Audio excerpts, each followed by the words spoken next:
The rumor is that the young lady of the Bai family in Modu has a ring on her hand that never leaves her finger. But no one knows it's a cheap item I bought 5 years ago from a roadside stall, and yet Bai Ningbing wore it for 5 whole years, until Fang Yuan appeared. She took off that simple ring and put on the stainless steel ring Fang Yuan gave her. In that moment, I resolved to end this love triangle and agreed to the marriage arranged by my family. I made a phone call. Mom, I've decided. I'll come back and marry the little princess of the capital. My mother's voice came from the other end of the line. Xiaofeng, have you finally come to your senses? If you don't want to, I won't force you. Won't you think about it a little more? There's no need. I agree to marry her. I put down my teacup, let out a long sigh, and spoke in a calm tone. My mother asked again, what about Bai Ningbing? How do you plan to handle it? I'm going to divorce her. Give me a month. Once I've handled things here, I'll come back. After speaking, a bitter smile appeared on my face. After hanging up the phone, I looked up at the lawyer across from me. The lawyer pushed a file towards me. Mr. Lin, this is the newly drafted divorce agreement. Please take a look. I took a deep breath and signed. It's been 5 years.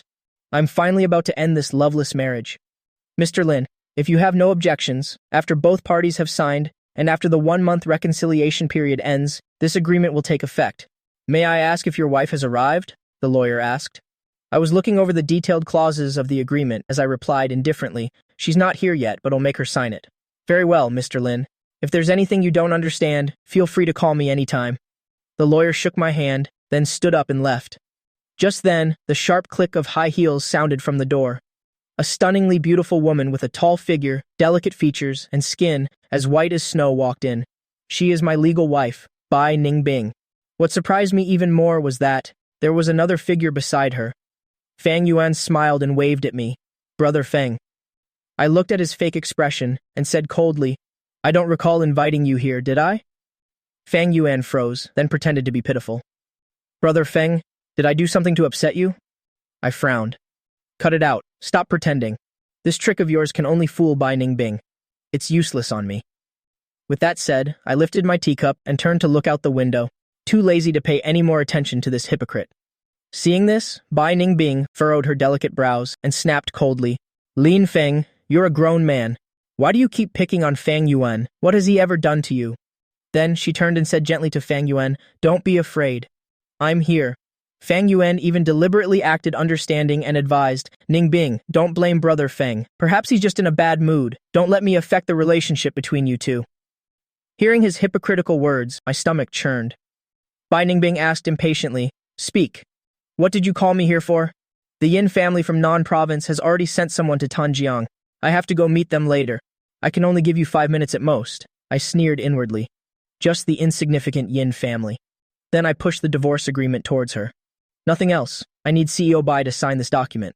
Bai Ningbing frowned slightly. Her intuition told her this document wasn't simple.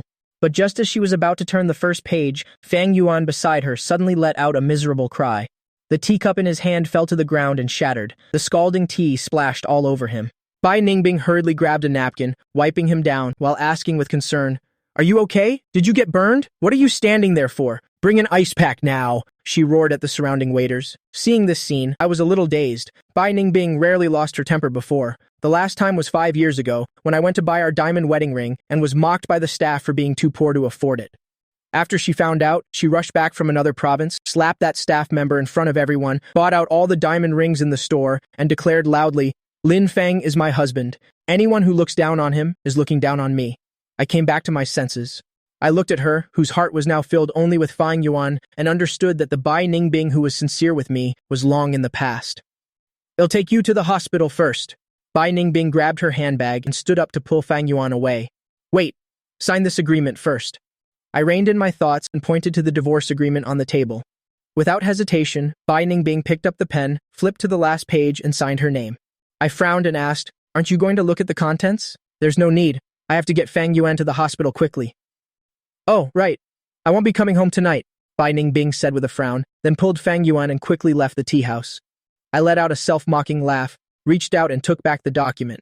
If only she had hesitated for a few more seconds, if only she had flipped it open for a look, she would have known it was a divorce agreement. But now, her mind was completely focused on Fang Yuan. My thoughts were in turmoil. As I walked out of the tea house with the agreement, I happened to see Bai Ningbing closing the car door. I faintly heard their conversation from inside the car. Fang Yuan asked, Ningbing, you? What did you just sign? Bai Ningbing's voice was gentle. It's nothing, just a normal agreement. You're so careless, you should have just let the waiter bring the tea. Does it still hurt? Hearing this concerned tone and then looking at the divorce agreement in my hand, I gave a bitter laugh. 5 years ago, in order to avoid an arranged marriage by my family, I came to Tanjiang alone and happened to meet Bai Ningbing. I quickly fell in love. When I was sick, she would stay up all night by my side. When I was hungry, she would run all over the city to buy my favorite snacks. She cared for me deeply. Only later did I find out that in the beginning, she only saw me as a substitute for her white moonlight, Fang Yuan. But back then, I naively thought that if I just put my heart and soul into it, one day she would fall in love with me. So, I took care of all the housework and looked after her meticulously. But the more devoted I was, the colder she became towards me. Until half a year ago, Bai Ningbing suddenly came home overjoyed, found a sexy backless long dress, put on elaborate makeup, and rushed out. I later learned that day was when Fang Yuan, divorced, returned to the country. It was also the first time Bai Ningbing didn't come home all night. It's time to end it. I stood at the door, laughing helplessly and bitterly. I looked up at the azure sky and thought to myself that the family's arranged marriage might not be so bad after all. Bai Ningbing, from now on, we don't owe each other anything. Just as I was about to hail a taxi, my phone suddenly rang. It was an unknown number. I hesitated for a moment, then answered. Hello, who is this? An old but excited voice came from the other end. Excuse me, is this Mr. Lin Hao? Lin Hao, a name I hadn't heard in a long time. I was once the Qilin son of the Lin family in the capital. 5 years ago, I suddenly disappeared, and this name was gradually forgotten. I said, I'm not Lin Hao. My name is Lin Feng. I was about to hang up after saying that. Mr. Lin, wait, don't hang up. I know you are Lin Hao. President Jiang gave me this number. Please give me just 1 minute. Can you please hear me out? The other party hurriedly said, President Jiang, the head of the Sihai Chamber of Commerce in the capital, is an old friend of mine. I hesitated for a moment and said gravely, Speak. Mr. Lin, I'm truly sorry to bother you, but I really have no other choice. I am Yin Changming, the head of the Yin family in Nan Province. I beg you to save my granddaughter. Yin Changming's voice was choked with sobs. The Yin family of Nan Province, the top prestigious family in Nan Province, was now being so respectful to me. If Bai Ningbing saw this, her jaw would surely drop in astonishment. The head of the Yin family, whom she had spent so much effort trying to flatter, was now calling with a subservient attitude to me, someone who was a nobody in her eyes. I frowned. I'm sorry, I'm busy. I was about to hang up again. Mr. Lin, as long as you agree to save my granddaughter, our Yin family will go through mountains of blades and seas of fire for you, and we will never back down, even in the face of death, Yin Changming said hurriedly, afraid I would hang up. Old Mr. Yin, if you've investigated me, you must know my rule of the 7 I won't save, I said calmly. Yin Changming immediately replied, Of course I know. Your medical skills are unparalleled. The 7 you won't save are the greatly treacherous and evil, the disloyal and unfilial, corrupt officials, those of depraved character, the inhumane and unjust, the greedy and lecherous, and when you are not in a good mood. But our Yin family is not a house of great evil, nor are we of depraved character. On the contrary, we always do charity work in Nan Province and have helped many homeless orphans. I beg you to lend a hand. Otherwise, my granddaughter will. At this point, Yin Changming broke down sobbing. I frowned and thought for a moment. All right, out of respect for President Jiang and the fact that your Yin family always does charity work, I'll help you this once. Yin Changming was immediately moved to tears of joy. Thank you, Mr. Lin, for your righteous help. Our Yin family will never forget your great kindness. I will come to pick you up personally right away. Hanging up the phone, I sighed softly. When I first came to Tanjiang, I wanted to live a peaceful life, so I always lived very modestly. 5 years ago, I secretly helped the Bai Group overcome its crisis, but I never told Bai Ningbing. But this very modesty made her feel that I was a nobody. Marrying me was just her way of soothing her heartache. Now that Fang Yuan has returned, she no longer needs to pretend. I laughed self-mockingly, so be it. Some people's hearts are made of ice, they simply can't be warmed. Bai Ningbing, what I gave you before, everything I gave to the Bai Group, it's time to take it all back. At the same time, at a luxurious private villa in the west of Tanjiang, Yin Changming hung up the phone and said to Yin Haodong beside him, Hurry, get the car ready, I'm going to pick up Mr. Lin myself. Yin Haodong nodded in response, but he was extremely surprised. He didn't expect this Qilin son to be so important to his father. He asked, Dad, Bai Ningbing, the CEO of Tanjiang's Bai Group, has been begging you for over a month. You only agreed to meet her yesterday. When do you think would be a suitable time to meet? Yin Changming waved his hand impatiently. Tell her I'm busy. Yin Haodong nodded and immediately called his subordinate. The old master has spoken. He doesn't have time to meet Bai Ningbing.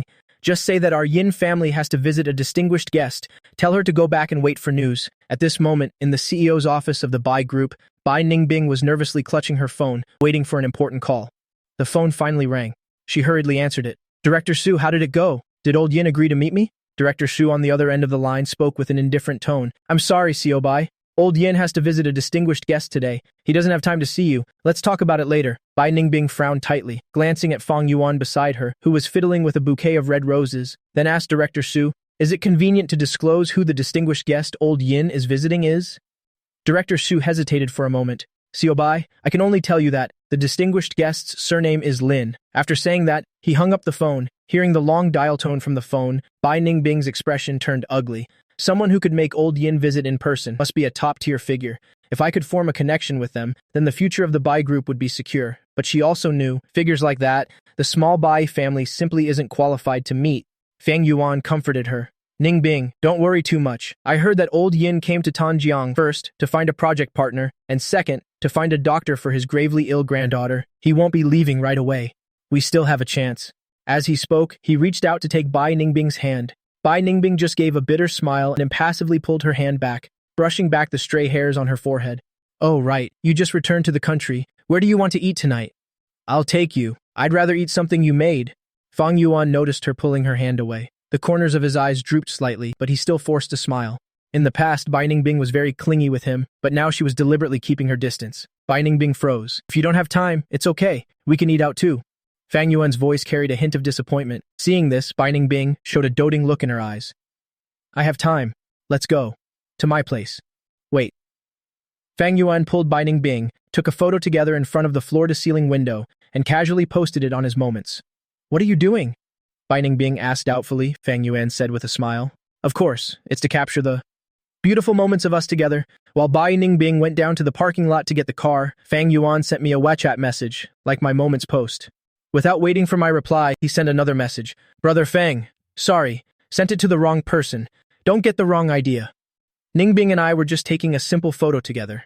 I had just returned to the villa I share with Bai Ningbing. When I frowned upon seeing the WeChat message, I opened Fang Yuan's moments. In the photo, Fang Yuan had one arm around Bai Ningbing's shoulder and was making a heart shape with her. They looked like a sweet couple. I let out 2 cold laughs. Fang Yuan was obviously showing it to me on purpose, wanting to make me feel awkward. If it were before, probably would have gotten angry, but now I no longer cared. I nonchalantly hit like and even commented, the flowers are blooming beautifully. Blessings to you both. Putting the phone away, I sat on the sofa in the living room and let out a long sigh. The bridal chamber before me was the place where, 5 years ago, Bai Ningbing and I bought it together. The wedding photo was still hanging on the wall. Looking at it now, it was incredibly jarring, even a little ironic. Bai Ningbing's smile back then was so fake, a mechanical kind of smile, but after being married for 3 years, I never once noticed. We're already strangers to each other. Keeping this photo only disgusts me. Without any hesitation, I took the wedding photo down, held it, and threw it into the trash can outside. Linfeng, what are you doing? Bai Ningbing had just finished parking on the side of the road when she saw this scene and felt that the photo frame looked a bit familiar, throwing out the trash. I said with a calm expression. Bai Ningbing walked over suspiciously, wanting to see what was in the trash can, but was interrupted by Fang Yuan getting out of the passenger seat. What's wrong?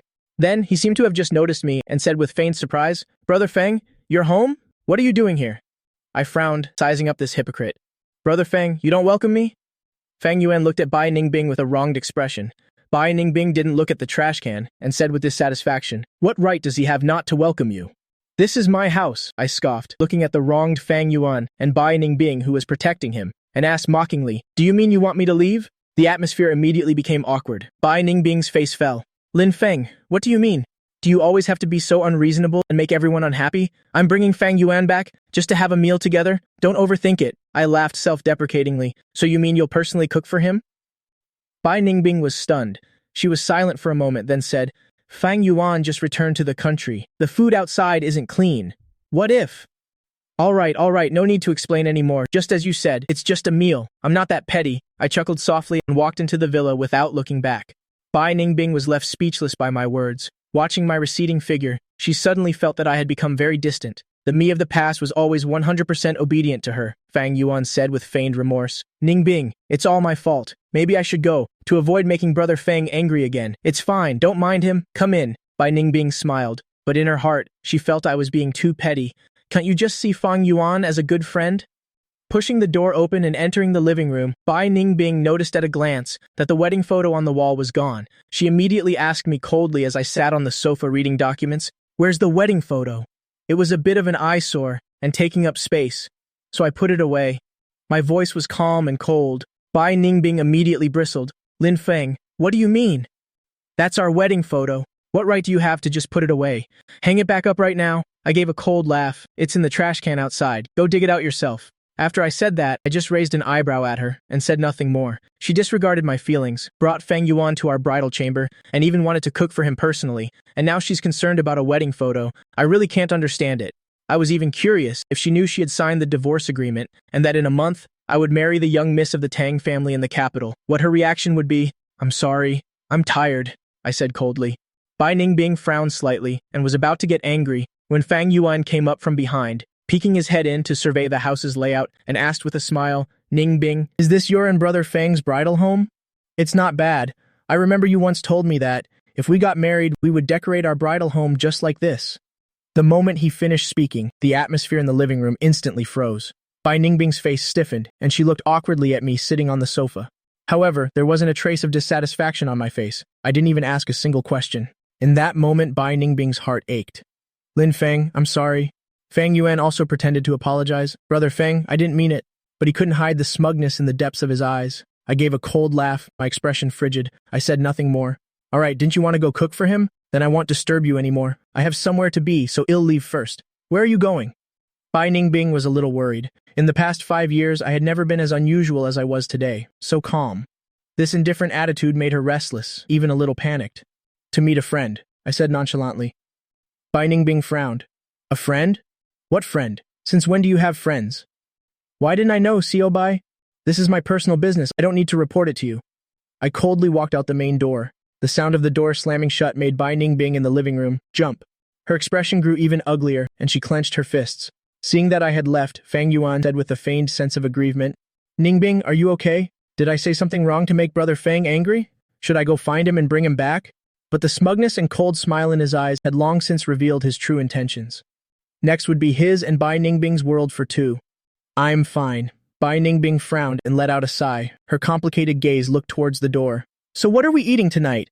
Do you need me to lend a hand? Fang Yuan asked enthusiastically. Okay, just as Bai Ningbing was about to speak, her phone suddenly rang. On the phone, her female secretary said excitedly, CEO Bai, we've found Old Yin's temporary residence. Do you want to go? Oh, right, I heard that Old Yin will be visiting a distinguished guest today.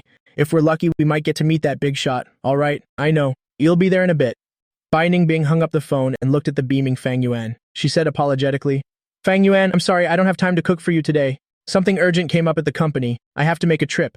A flash of displeasure appeared in Fang Yuan's eyes, but he still smiled gently. It's okay, company business is more important. How about I give you a ride? Thank you, Fang Yuan. Bai Ningbing nodded, breathing a sigh of relief. Just as the two of them left the parking lot, they saw that the road was temporarily blocked. From a distance, they could see a custom-built Rolls-Royce parked on the side of the road. In front, behind, to the left, and to the right were all bodyguards in black suits who at a glance were clearly well-trained ex-soldiers. What's going on? Bai Ningbing grumbled with dissatisfaction. She looked at her watch. Why is the road blocked like this? She was in a hurry to meet Old Yin. She couldn't afford any delays. Fang Yuan rolled down the car window and looked at the reception staff. It seems a big shot has arrived, so they've temporarily blocked the road. At this moment, a security guard noticed Bai Ningbing's car, walked over and said coldly, Excuse me, this area has been blocked off. Please take another route. Hello, I'd like to ask, who is in the car across the street? Bai Ningbing asked. The other party replied coldly, Old Yin of the Yin family from Nan Province. What? Bai Ningbing's face changed drastically, shocked. I can't believe it's Old Master Yin. She suppressed the excitement in her heart and hurriedly asked, Old Master Yin, are you waiting for someone? As a strong career woman, she immediately realized that Old Master Yin was definitely here waiting for some distinguished guest. I'm sorry, I can't disclose that. Please leave immediately, the bodyguard said coldly. Bai Ningbing bit her lip, looking at the motorcade on the other side. She wanted to stay and see who the important figure Old Master Yin was waiting for was. But the bodyguard's gaze was cold, and he even used his body to block the front of her car. She had no choice but to give up. The person Old Master Yin had to personally greet was not someone she could meet just because she wanted to. Ningbing, let's turn the car around. There will be more opportunities later. Fang Yuan reminded her from the side. Bai Ningbing nodded, gave the opposing motorcade a reluctant look, then slowly turned the car around and left. As she left, she kept watching through the rearview mirror. She saw the Rolls-Royce door open, and the person who got out was the head of the Nan Province Yin family, Yin Chengming.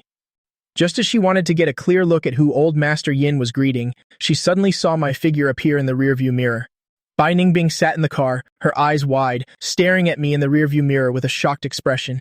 Fang Yuan saw that her expression was off and followed her gaze to the rearview mirror. He asked doubtfully, "Ningbing, what's wrong?" Bai Ningbing hurriedly asked Fang Yuan, "Look, is that person opposite the head of the Yin family Lin Feng?" Fang Yuan looked around a few times but saw nothing. He said doubtfully, "Ningbing, are you too tired in seeing things?" As he spoke, he reached out to grab Bai Ningbing's hand. Bai Ningbing was stunned and quickly pulled her hand back, tucking a strand of hair behind her ear. She said awkwardly, "Maybe I really did see it wrong." She looked in the rearview mirror a few more times, confirmed that my figure was gone, and only then did she step on the gas and quickly drove away. She didn't know that if she had been just a few seconds slower, she would have seen a sight that she would never forget for the rest of her life.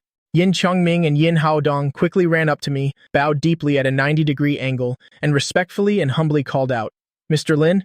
I glanced at them calmly and said faintly, "All right, head of the Yin family. I'm in a hurry, let's get in the car." "Yes, yes, yes." Yin Changming immediately leaned over, personally opened the rear door for me, and said respectfully, "Mr. Lin, after you." I nodded and got into the car. Elsewhere, Bai Ningbing's car hadn't gone far when it suddenly slammed on the brakes. "Ningbing, are you okay?"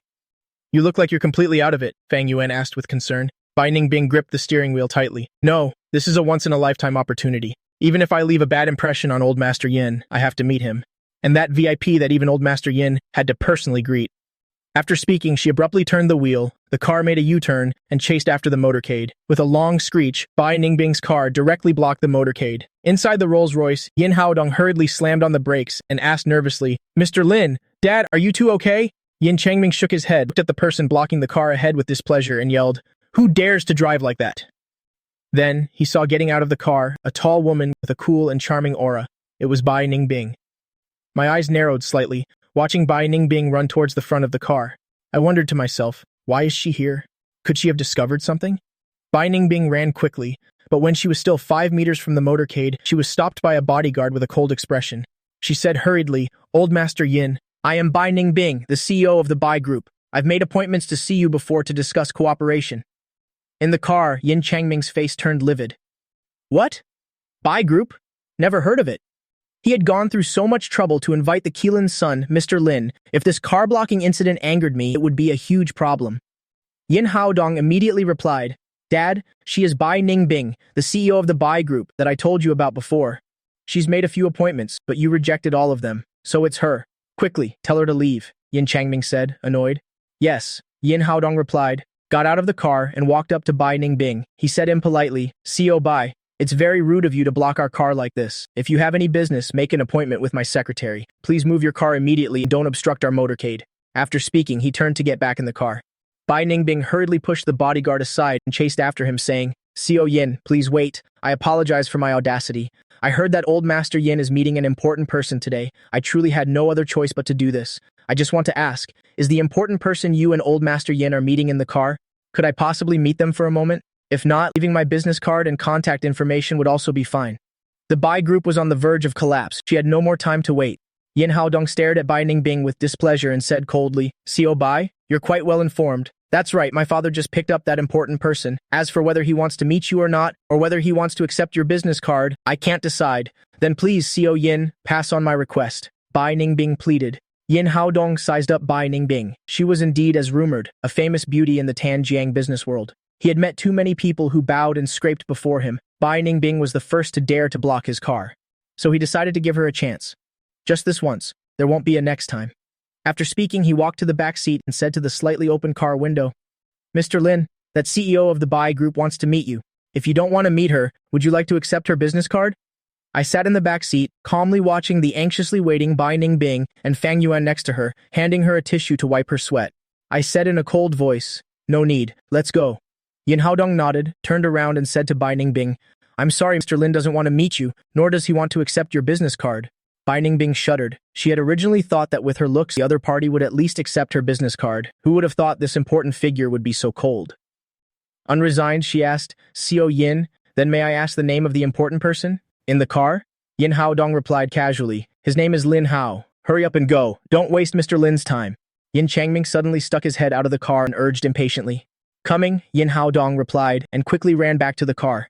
The motorcade slowly started moving. As the car passed by Bai Ningbing, the car window was slowly closing. In that instant, Bai Ningbing saw through the crack of the window the side profile of the man sitting next to Yin Changming. She was slightly startled. How can he look so much like Lin Feng? Impossible. She quickly took out her phone, wanting to call me. Fang Yuan got out of the car and came over, asking, Ningbing, what's wrong? Fang Yuan, look into this for me. The distinguished guest that old Master Yin greeted today. Is he a big shot from Jingcheng? Bai Ningbing asked. Fang Yuan looked at the distant motorcade and said, I heard that old Master Yin was greeting a big shot from Jingcheng. Ningbing, did you really see it wrong? Bai Ningbing was stunned. Could it be that I really did see it wrong? She looked in the rearview mirror a few more times, but my figure was no longer there, so she restarted the car. Half an hour later, in a luxurious manor in the western suburbs of Tanjiang, I looked up at the young girl on the hospital bed. She was about 21 or 22 years old, her face as pale as a sheet of paper, wearing a white chiffon nightgown, revealing her fair shoulders. The dress only reached her knees. Even while unconscious, her lips completely bloodless, it was hard to hide her clever aura. Beside the bed, a few medical staff in white coats were discussing with grave expressions, occasionally shaking their heads and sighing. Dad, Heodong, you're finally back.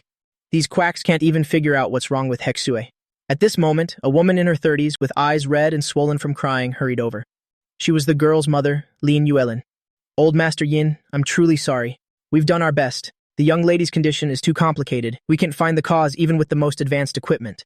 A young female doctor with a proud posture said with an apologetic expression. Yin Changming frowned, said with a grim expression, That's enough. You may all leave. With Mr. Lin here, we no longer require your services. Which Mr. Lin? The medical staff all looked at Yin Changming in surprise. They were the top doctors from major hospitals. Could there really be someone more skilled than them? Lin Yuelin also noticed me and frowned, saying, Dad, the miracle doctor you keep mentioning, it can't be him, can it? He doesn't look much older than Hexue. Can he really have such high medical skills? Dad, don't be fooled by some wandering charlatan. Yin Changming frowned and said coldly, Yuelin, don't be rude. Mr. Lin's medical skills are praised even by President Jiang. 4 years ago, when old Master Jiang was given a death sentence by the imperial physicians of Jingcheng, it was Mr. Lin who saved his life. Lin Yuelin grew even more doubtful. Half a month ago, I saw old Master Zhu with my own eyes, climbing the Great Wall in high spirits. He didn't look sick at all. Dad, could it be that you were deceived by President Jiang?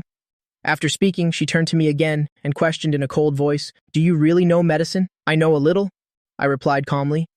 Just a little? Lin Yuelin frowned in dissatisfaction. Do you have any idea? Everyone who can enter this door is a famous doctor from non-province. Even they are helpless. What makes you think you can come here? Yuelin, do not be rude! Yin Changming shouted coldly. What do you understand? The Tao begets one begets two begets three, and three begets all things. When Mr. Lin says he knows a little, he is being modest. Now hurry up and apologize to Mr. Lin, Lin Yuelin said, unconvinced. Dad, he's too young. What kind of medical skills could he possibly have? What if something happens to Hexue? Yin Changming's face darkened. Nonsense. Hurry up and step aside, Yuelin. Apologize to Mr. Lin now. Yin Haodong also tried to placate her. Stop making a scene. Why should I apologize to him? Not unless he can prove his medical skills. Lin Yuelin continued to shout. She would absolutely not let this brat examine her daughter. The corners of my mouth lifted slightly, and I let out a soft chuckle. Mom, are you sure you want me to prove it to you? Of course.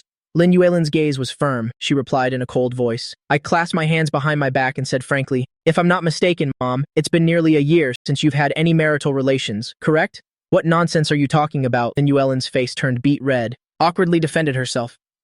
Madam, in the last 6 months, have you often felt hot all over with a dry mouth and tongue? You've seen many famous doctors, but the symptoms haven't subsided at all. As I spoke, I slowly turned to look at Yin Haodong, who was also blushing. Mr. Yin, in the last 2 or 3 months, has your wife's temper been especially erratic? Yin Haodong awkwardly licked his lips, not knowing how to answer. I continued.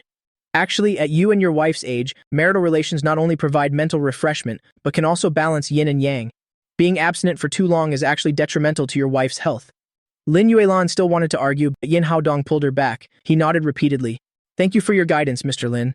It's just my daughter's illness. At this moment, though Lin Yuelin was verbally unconvinced, she was already endlessly astonished inside. She no longer stepped forward to stop me.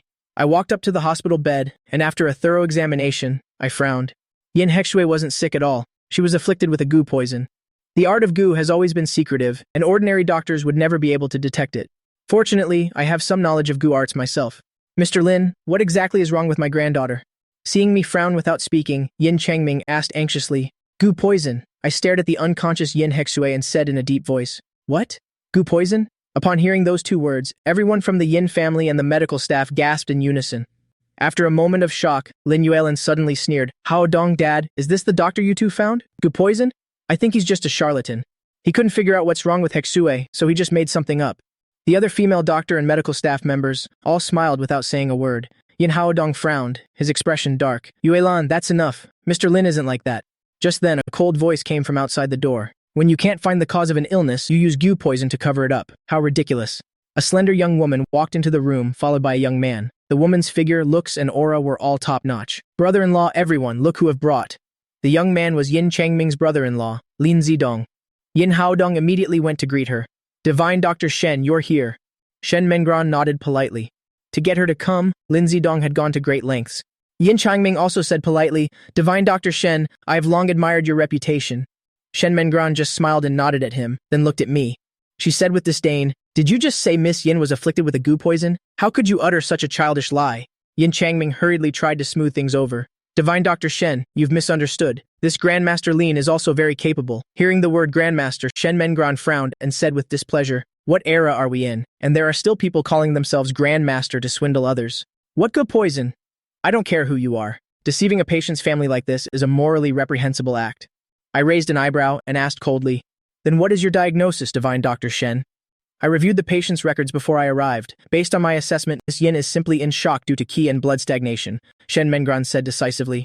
Hearing this, Lin Yuelin was overjoyed. "Divine Dr. Shen, does that mean you can cure my daughter?" Shen Mengran nodded. "Rest assured, with the 9 needles to restore Yang, personally taught to me by my master, Divine Dr. Hua, I can definitely bring her back." Lin Yuelin excitedly grabbed Shen Mengran's hand. "Thank you so much, Divine Dr. Shen." After saying that, she turned and glared at me. "Hao Dong, I told you some people can't be trusted. He's nothing more than a wandering charlatan. You just wouldn't listen." Yin Haodong's brows furrowed deeply. His expression was complicated. Could President Jiang and this man really have conspired to deceive him?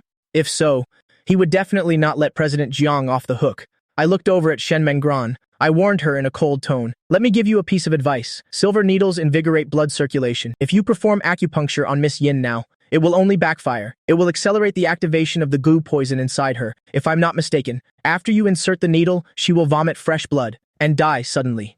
"Shut up," Shen Mengran snapped coldly. "Who do you think you are? How dare you slander the medical arts of my master, Divine Dr. Hua?" I just chuckled softly. I said nothing more. She would regret it soon enough. "Divine Dr. Shen, don't listen to him. Please, save my daughter," Lin Yuelin urged anxiously. Shen Mengran nodded. She walked to the bedside. She took Miss Yin's pulse. "Madam Lin, rest assured, Miss Yin's problem isn't serious. We'll perform the acupuncture now. Afterward, we'll follow up with some herbal medicine. I guarantee a full recovery." "Then I'll have to trouble you, Divine Dr. Shen," Lin Yuelin said gratefully. Immediately after, Shen Mengran took a set of custom-made silver needles from her medical kit. She began performing acupuncture on Miss Yin. I sat to the side, watching her technique. I nodded to myself. It was indeed the 9 needles to restore Yang. This Shen Mengran really did have some skill. No wonder she was so confident. "Divine Dr. Shen, this is my last warning. If that needle goes in, it will only trigger the Gu poison in Miss Yin's body." I frowned, reminding her once more. Shen Mengran's elegant brows furrowed tightly. She snapped angrily in a cold voice. "Stop spouting nonsense." With that, she plunged the needle in. The next second, Miss Yin, who had been lying peacefully on the bed, suddenly began to convulse violently. With a splutter, she vomited a large mouthful of fresh blood. Her face turned ashen. She looked no different from a corpse. Seeing this, everyone from the Yin family broke out in a cold sweat. Even Shen Mengran's face turned pale. Yin Haodong snapped out of it. He hurriedly asked Divine Dr. Shen, "What's wrong with my daughter?" Shen Mengran was drenched in a cold sweat. Her face was a mask of confusion. "How could this be? Co Yin, I'll try another needle." With that, she tremblingly picked up a silver needle, but she couldn't bring herself to insert it. She was afraid Miss Yin would vomit blood again. "Divine Dr. Shen, what are you standing there for? Hurry and save her," Yin Haodong cried out anxiously. Shen Mengran's head was covered in cold sweat. She shook her head, her face pale. "It's no use. Co Yin, there's nothing I can do. Your daughter's condition is critical. You should prepare for the worst." When the Yin family heard this, their faces all turned pale with horror. Lin Yulan, standing nearby, was completely stunned. She mumbled blankly, vomiting fresh blood, dying suddenly. It's exactly as he said. Could Hexue really be afflicted with a Gu poison? "Hurry up and apologize to Grandmaster Lin." Yin Changming turned and yelled at Yin Haodong. Yin Haodong was in a complete panic. It took him a long moment to come to his senses. He turned and walked towards me. Seeing this, Shen Mengran quickly blocked his path. Co Yin, you're not actually going to believe him, are you? He's just a charlatan, shut up. Yin Haodong's eyes blazed with fury. He glared at Shen Menguan. He gritted his teeth. Shen Menguan, the truth is right in front of you. If anything happens to my daughter today, even if you're the disciple of divine Dr. Hua, he'll make you pay with your life. Shen Menguan stumbled back in fear, no longer daring to stand in his way. Yin Haodong dropped to his knees with a thud. Mr. Lin, before, my wife and I were at fault. I'm begging you, please save my daughter. Lin Yulan also fell to her knees, crying, Mr. Lin, I was wrong. Please be magnanimous. Forgive my ignorance. Yin Changming clasped his hands toward me. His old eyes were filled with pleading. Mr. Lin, CEO Yin, please get up. I frowned slightly. Since I already promised old Mr. Yin, I won't just stand by and watch. What? Yin Haodong crawled a few steps on his knees to get in front of me. He said sincerely, Mr. Lin, as long as you can save my daughter. I would walk through fire and climb a mountain of blades. I shook my head slightly. I helped Yin Haodong to his feet. I frowned. Co Yin, you misunderstand. To save your daughter, you need to get me Cinnabar within 30 minutes. Any later than that, even if her life can be saved, there will be permanent damage. Cinnabar, right? I'll go get it myself. With that, Yin Haodong rushed out the door. A few minutes later, Yin Haodong ran back in holding a large bag of Cinnabar. He presented it to me. Mr. Lin, is this the right kind of Cinnabar? I glanced at it. I nodded. Yes. All unrelated personnel, get out now. All unrelated personnel, get out, Yin Changming ordered sternly. Old Mr. Yin, can I stay and help with Miss Yin? Shen Menguan asked, still unwilling to give up. Yin Changming hesitated for a moment, then said with a grim face, Fine, but don't get in Mr. Lin's way. Otherwise, I will absolutely not forgive you. With that, he and the others left the room. In the blink of an eye, only Shen Menguan and I were left in the room. I used a small bowl to mix the Cinnabar. I reached out to remove Yin Hexu's nightgown. What are you doing? Shen Menguan cried out in alarm. She reached out to stop me. What are you trying to do to Hexue?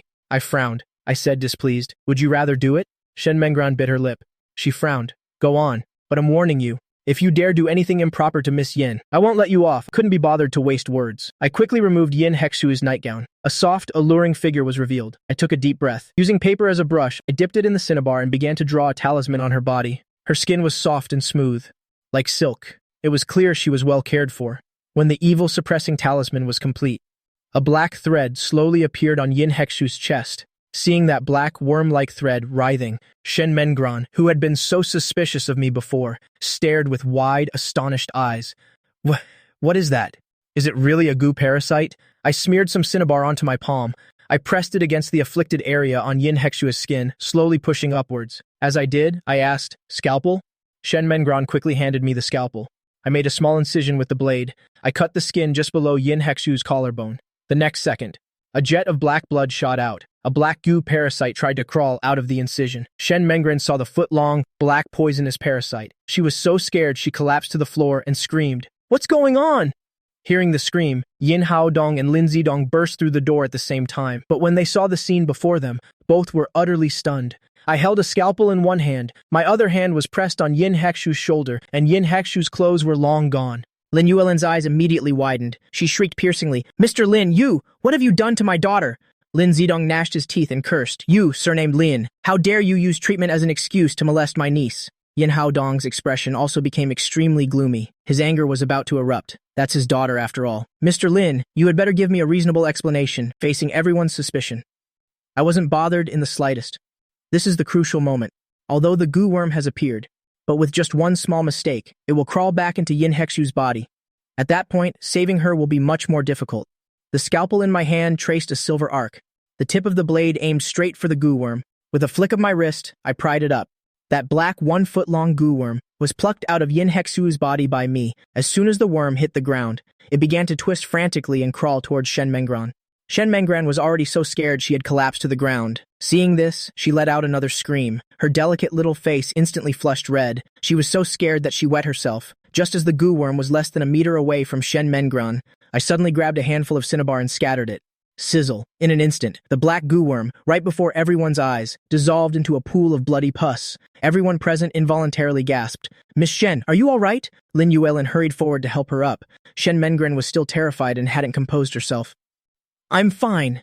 Shen Menguan's voice trembled. She used her clothes to cover her soaked lower half. She didn't even dare to look at me anymore. Mrs. Lin, could you find a room for me to change my clothes? Lin Yuelin was stunned for a moment. Then she nodded repeatedly. Of course you can. Miss Shen, please follow me. Mr. Lin, I misunderstood you just now. I hope you can be magnanimous.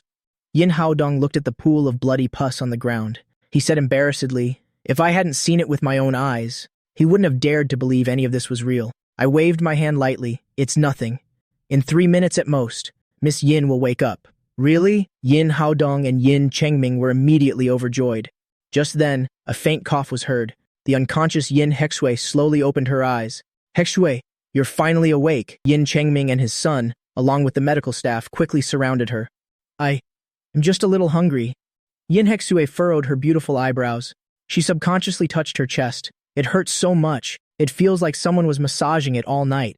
Hearing these words, Yin Haodong finally breathed a sigh of relief. He said to her, "Hexue, it's a good thing Mr. Lin saved you. Hurry and thank Mr. Lin." Yin Hexue turned her head with difficulty and said, "Thank you for saving my life, Mr. Lin. You're welcome." I gave her a slight nod. Then I said to Yin Haodong, "CEO Yin, Miss Yin is fine now. With a few days of rest, she can make a full recovery. If there's nothing else, he'll be taking my leave." Yin Changming quickly took a bank card out of his pocket. "Mr. Lin, it was all thanks to you. This 50 million is a small token of my gratitude. Please accept it."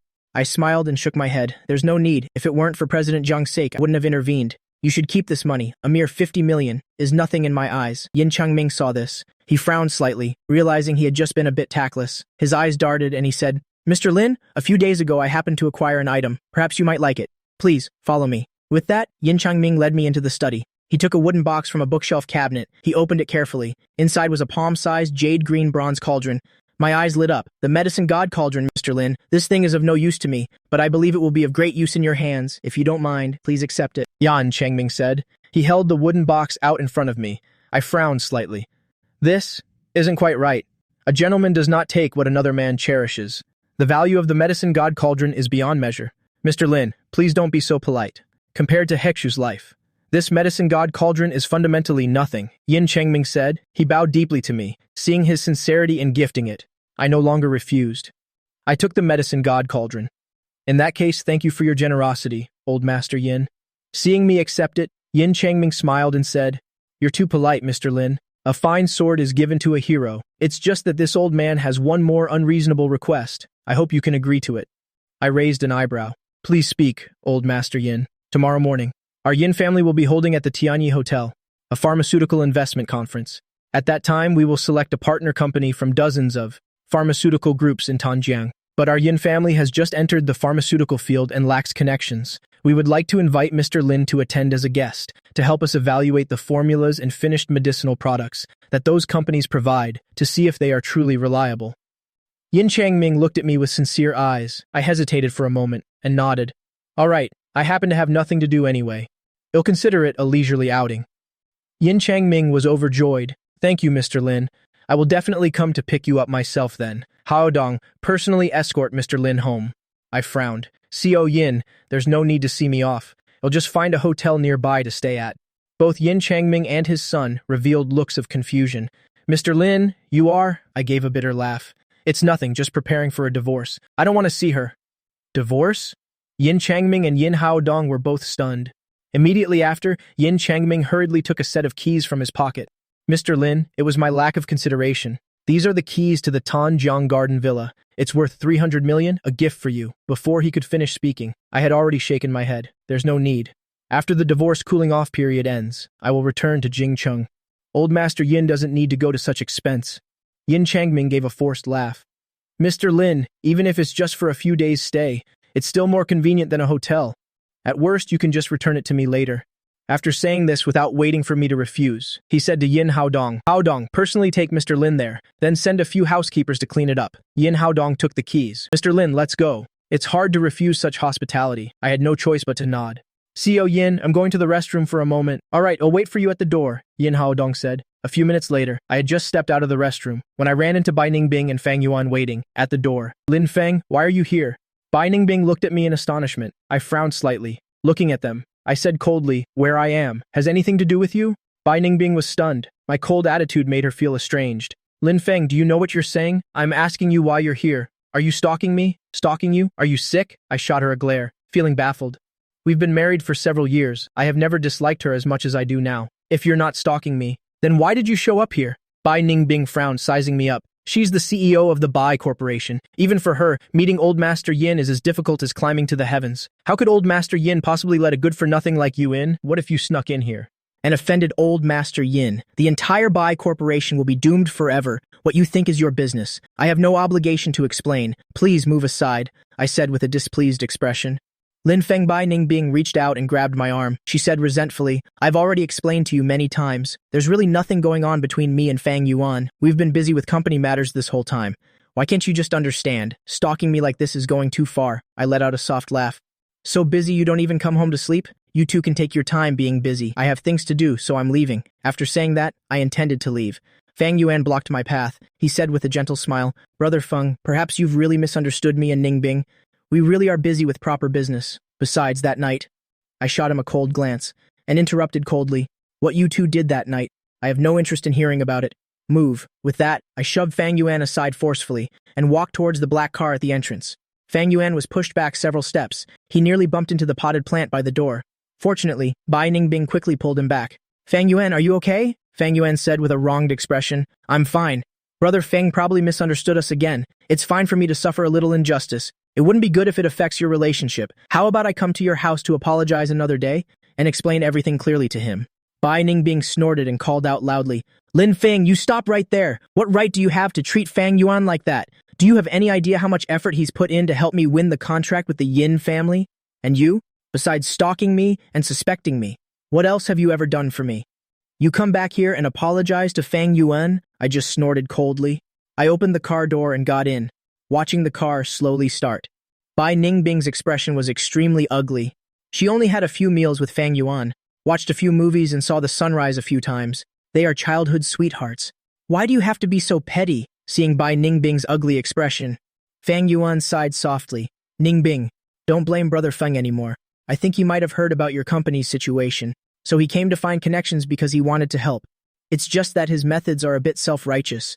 If he were to offend Old Master Yin, then all our efforts during this time would go down the drain. Speaking of which, he deliberately sighed with regret. Let's not talk about it. Bai Ningbing was pale with anger. She clenched her fists. If he were even half the man you are, he wouldn't do such reckless things.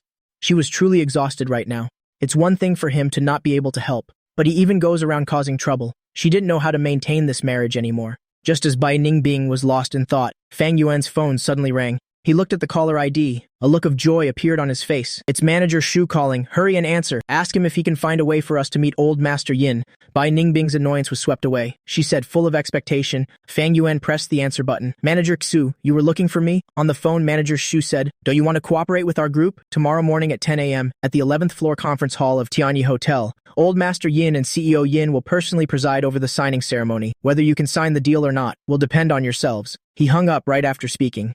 Fang Yuan put his phone away. He said with a serious tone, Manager Xu informed us to go to attend the signing ceremony tomorrow morning. Old Master Yin and CEO Yin probably want to select a partner company on the spot at the conference. We have to present 1 or 2 special products. Otherwise, it will be very difficult to stand out. Special products? Bai Ningbing was a bit awkward. Suddenly, her eyes lit up. Our company has a beauty cream. It can remove scars in a short time. The effect is very good. It's just what? Fang Yuan hurriedly pressed. It's just that this beauty cream was specially formulated for me by Lin Feng. It hasn't been put into production yet. Besides, he's the one who developed it. Bai Ningbing was a bit embarrassed. She had treated me very badly just a moment ago. Now she had to go and beg me. She really couldn't bring herself to do it. Ningbing, I think Brother Feng is a reasonable person. Why don't you give him a call and see? Fang Yuan forced a smile, hiding his embarrassment. I guess that's the only way. Bai Ningbing took a deep breath and took out her phone to call me, but the call was disconnected as soon as it connected. She was so angry her hands were shaking. She called again more than 10 times. Each time the call was immediately disconnected. Ningbing, stop calling. Brother Feng must be furious. Fang Yuan said, how about we think of another way? Let someone else attend in Brother Feng's place. After all, it's just attending a signing ceremony. As long as we get the cooperation contract, Brother Feng will also be a beneficiary, he said meaningfully. That's right. Bai Ningbing suddenly had a realization. Why didn't I think of that just now? After all, it's just a formula he casually wrote down. It's fine to have someone else replace him for a bit. Thinking of this, she looked at Fang Yuan. Fang Yuan, tomorrow you'll take Lin Feng's place. Attend the Yin family signing ceremony. A glint of joy flashed in Fang Yuan's eyes, but his face feigned difficulty. Ningbing, this isn't very appropriate. There might be a lot of media coverage at that time. Wouldn't I be stealing Brother Feng's spotlight? There's no time left. Let's just decide on that. Bai Ningbing interrupted him. We must win the cooperation with the Yin family. I think even if Lin Feng finds out, he won't mind. After all, this is for the company's development. As soon as Bai Ningbing and Fang Yuan returned to the company, they called the head of the R&D department into the office. I remember over a year ago, Lin Feng, did he ever give you that formula? The one that can remove scars? Bai Ningbing asked seriously. The head of the R&D department, Chen Hao, nodded repeatedly. Of course I remember. I still have it stored here. Turn this formula into a finished cream overnight. Then give the ingredient list to Fang Yuan to look over, Bai Ningbing said. Chen Hao frowned. CEO Bai, Mr. Lin said. This formula still has flaws. It can't be mass-produced and sold. Before Bai Ningbing could speak, Fang Yuan said with a stern face, Director Chen, let me ask you, who owns this company? Who pays your salary? Chen Hao bit his lip, troubled. He lowered his head. CEO Bai told you to quickly make the formula. It's to win the cooperation with the Yin family. It affects the future of the Bai Group.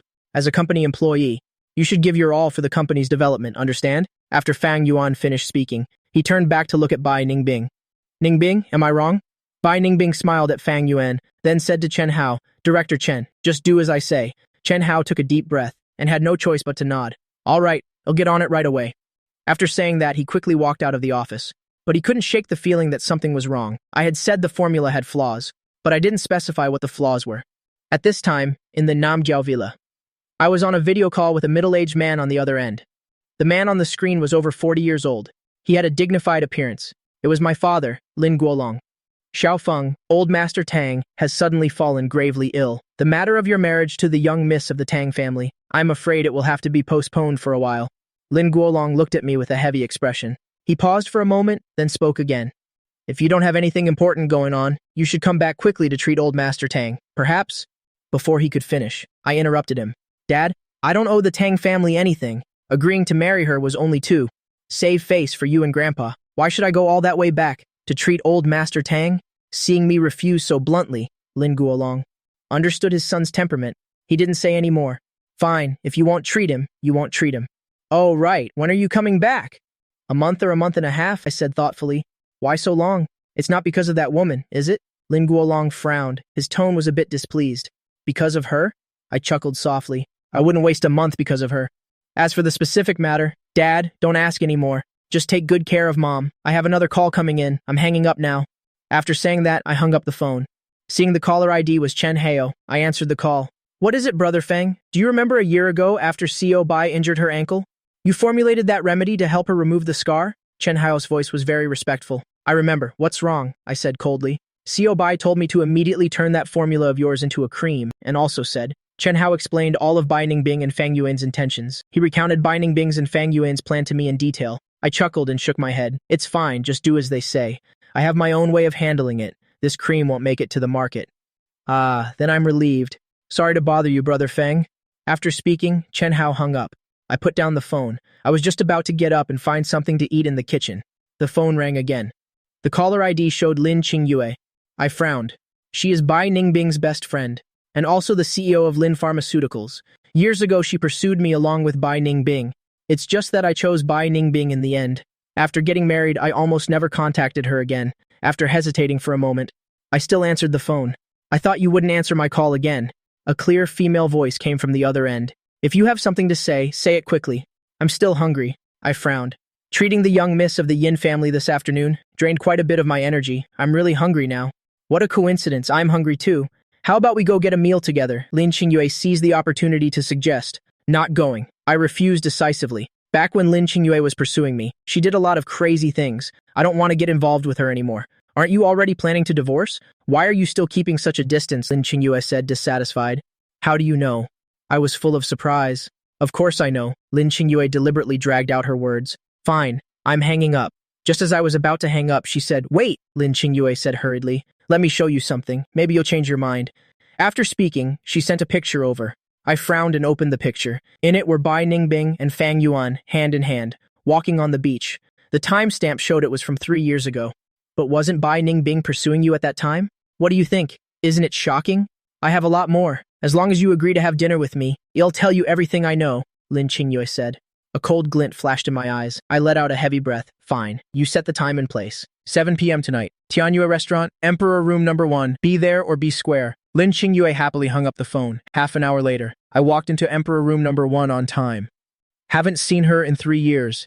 Lin Qingyue had become even more charming. The long floral dress on her was just enough to cover her figure. Seeing me walk in, a charming smile appeared on her exquisite face. Lin Feng, long time no see. Long time no see.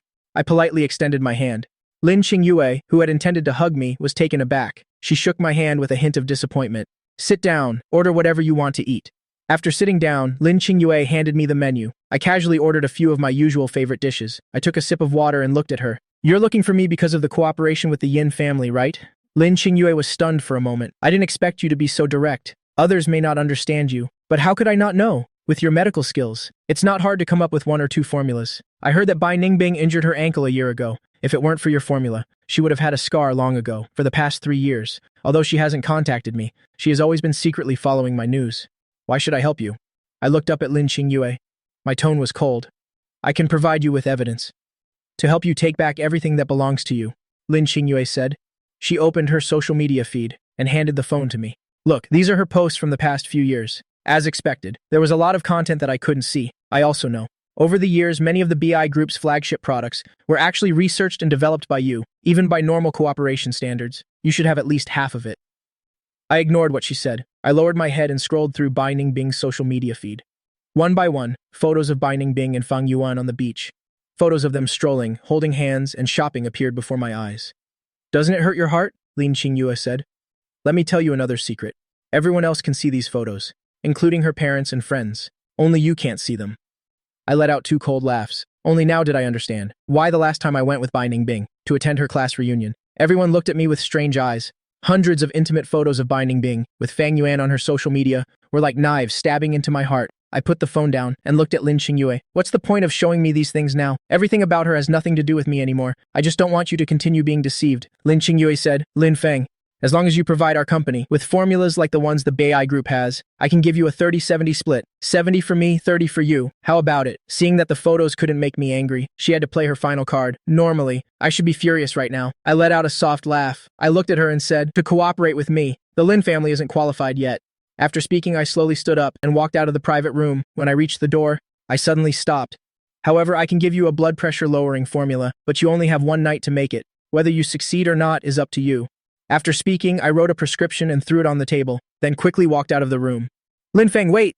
Lin Qingyue was completely stunned. I had refused to cooperate. Why would I still give her a formula? The next day, on the 11th floor of the Tianyi Hotel, the conference hall was packed with people. The beauty cream from the Bai Group and the special blood pressure medication from the Lin Group were hard to tell apart in quality.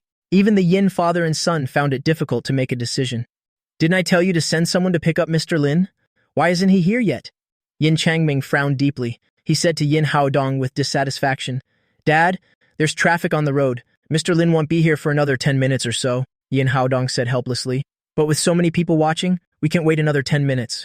Yin Changming looked at the VIPs and reporters in the audience. His heart was burning with anxiety. Dad, I've already made some inquiries. Miss Bai is Mr. Lin's wife. Although they're in the process of divorcing, they still have 3 years of marriage between them. Who knows if they might remarry? As I see it, we might as well give the collaboration opportunity to the Bai Group. I believe that after Mr. Lin finds out, he will understand our good intentions, Yin Haodong said.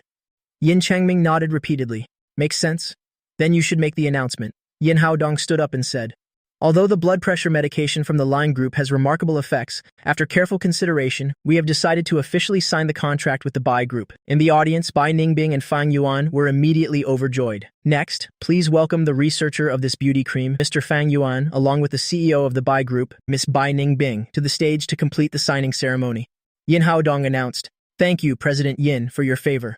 Fang Yuan stood on the main stage. He was so excited that his whole body trembled. Just then, a discordant voice came from the door. President Yin, I do not agree with you signing a contract with the Bai Group. I slowly walked into the hall. Mr. Lin? The Yin father and son were filled with astonishment. Could they have been wrong? I never wanted to give the collaboration to the Bai Group in the first place, if that's the case. Didn't they just do something unnecessary?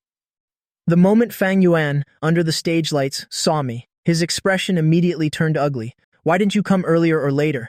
But had to come at this exact moment. Although he was very tense, he didn't panic at all. He was certain that I would absolutely not, in a public place, embarrass Bai Ningbing. That's why he dared to let Bai Ningbing replace me as the researcher. Bai Ningbing, with an ugly expression, stepped down from the main stage and quickly walked up to me. She frowned and asked, Lin Feng, what are you doing here? Move aside. I came for him. I didn't spare her any face. I pointed at Fang Yuan on the stage and said loudly. The thousands of guests at the scene were all filled with astonishment.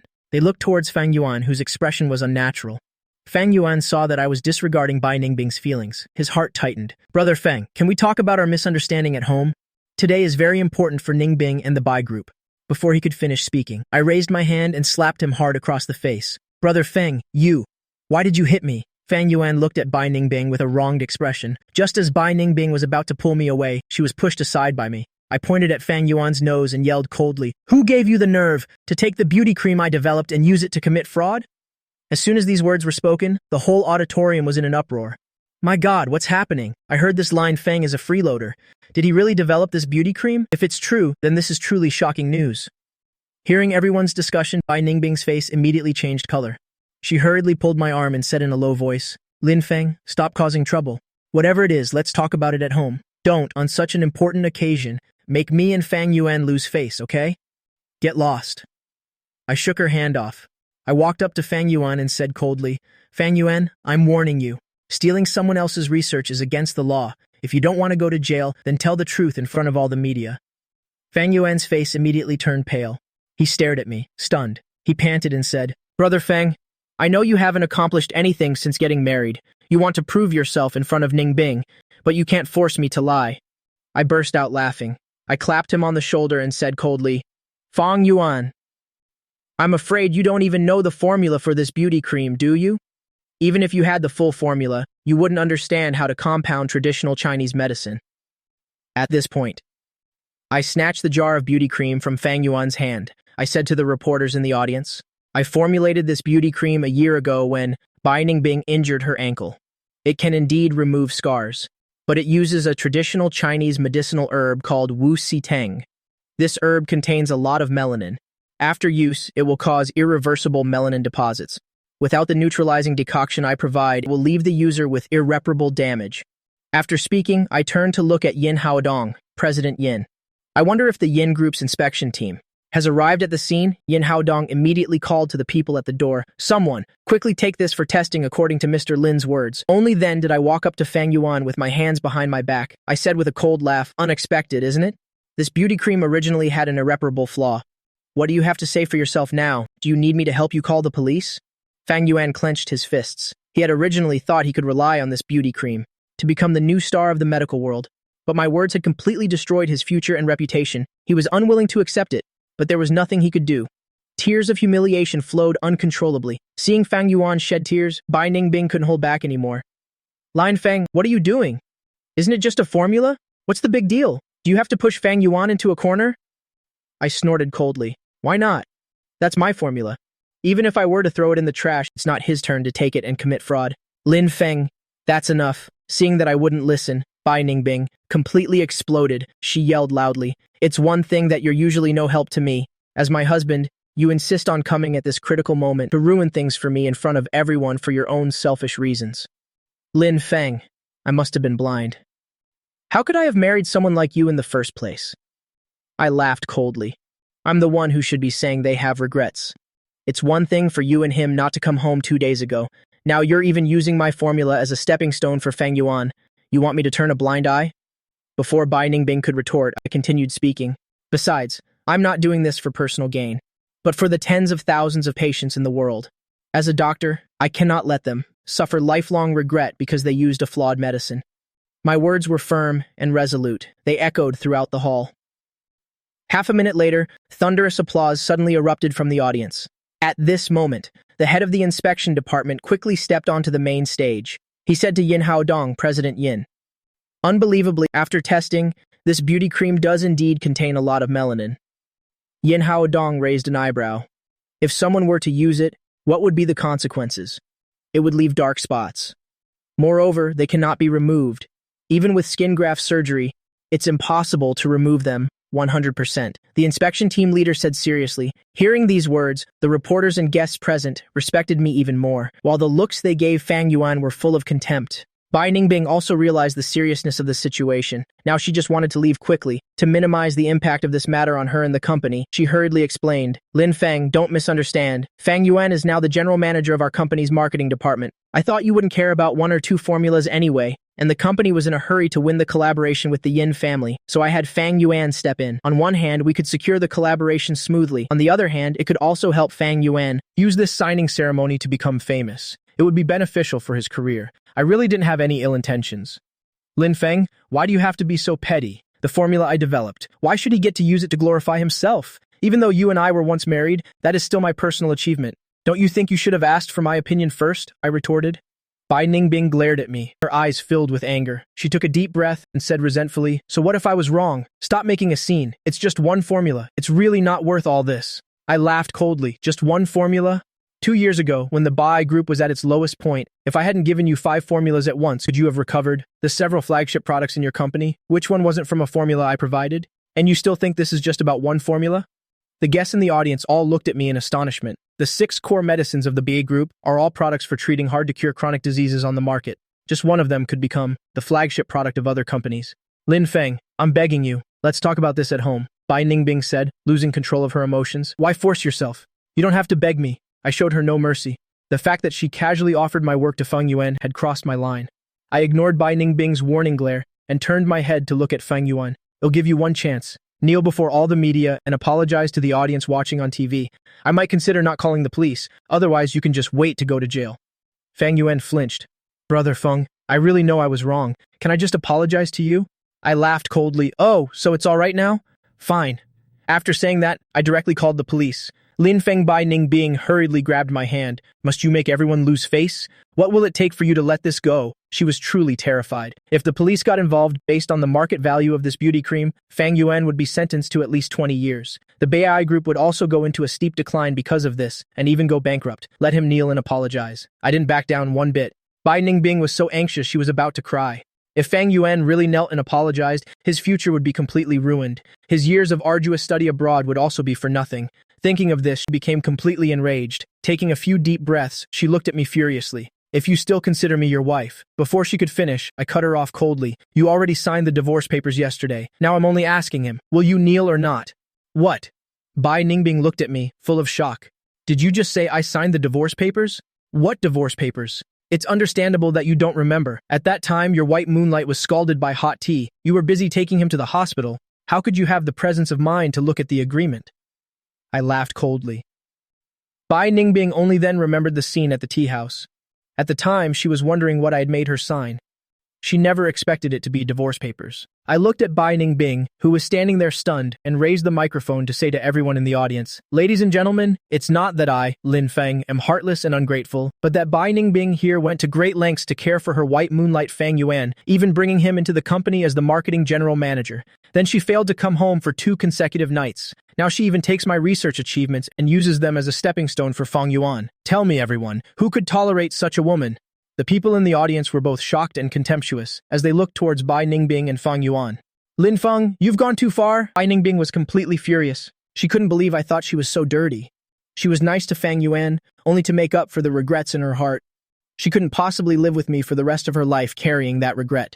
She did it so she could live a better life with me. In a fit of extreme shame and anger, Bai Ningbing couldn't take it anymore. She raised her hand to slap my face. The next second, a loud slap echoed through the hall. The one who was hit wasn't me, it was Bai Ningbing. To everyone's astonishment, I raised my hand to block her slap, then swung my hand and slapped her back. Bai Ningbing's left cheek swelled up immediately. Blood trickled from her nose and mouth. Who gave you the confidence to lay a hand on me? I looked at her coldly. Not even the old master of the Lin family has ever slapped me in front of everyone. You dare to hit me? Bai Ningbing was stunned by the slap. Me, the one who had always pampered her unconditionally, had dared to hit her in public. Her reply was, another resounding slap from me. Is it confirmed now? I sneered. This scene made the guests in the audience look at each other. Yin Changming and his son were even more astonished. Luckily, I arrived in time, otherwise they would have made a huge mistake. If they had really given the contract to the Bai Corporation, they would have completely offended me.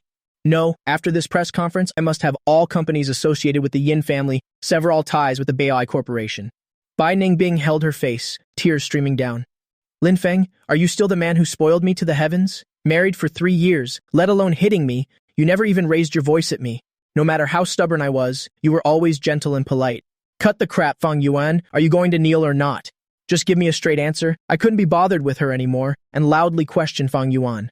It was the first time Fang Yuan, in front of so many people, was questioned like this. His eyes welled up with tears threatening to fall. Bai Ningbing wiped her tears, forced a smile, and walked up to me, pleading in a low voice. Honey, I'm begging you, don't let Fang Yuan lose face in front of everyone, okay?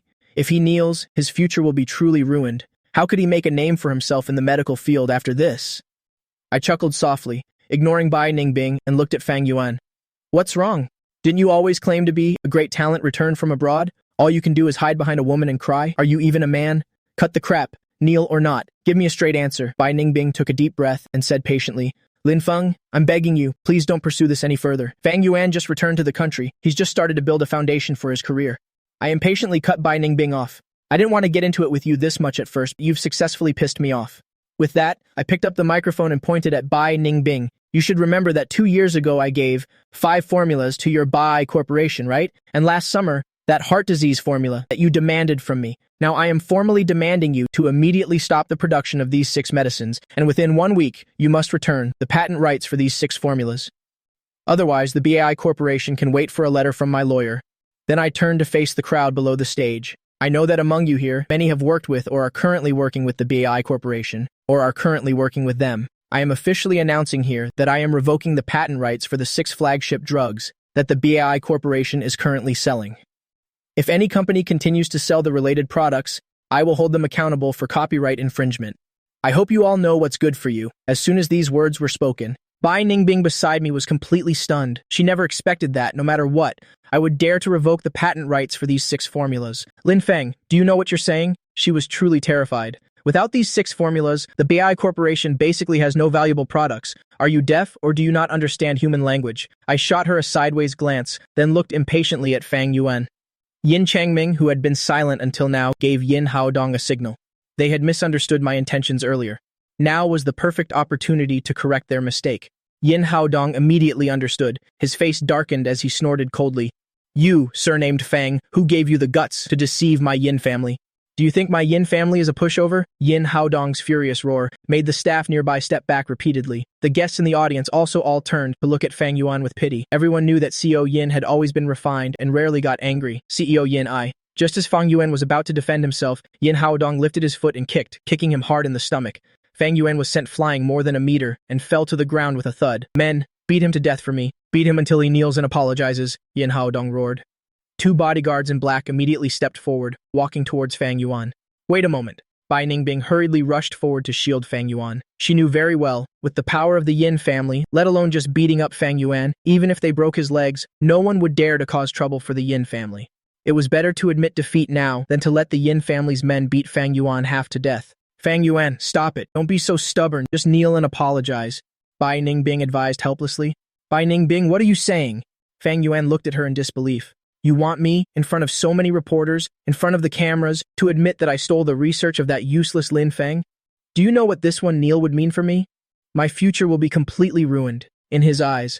As long as Bai Ningbing was a little more determined, even if she threatened him with death, today's matter could be resolved peacefully. At least he wouldn't have to kneel and apologize. Fang Yuan, see the situation clearly.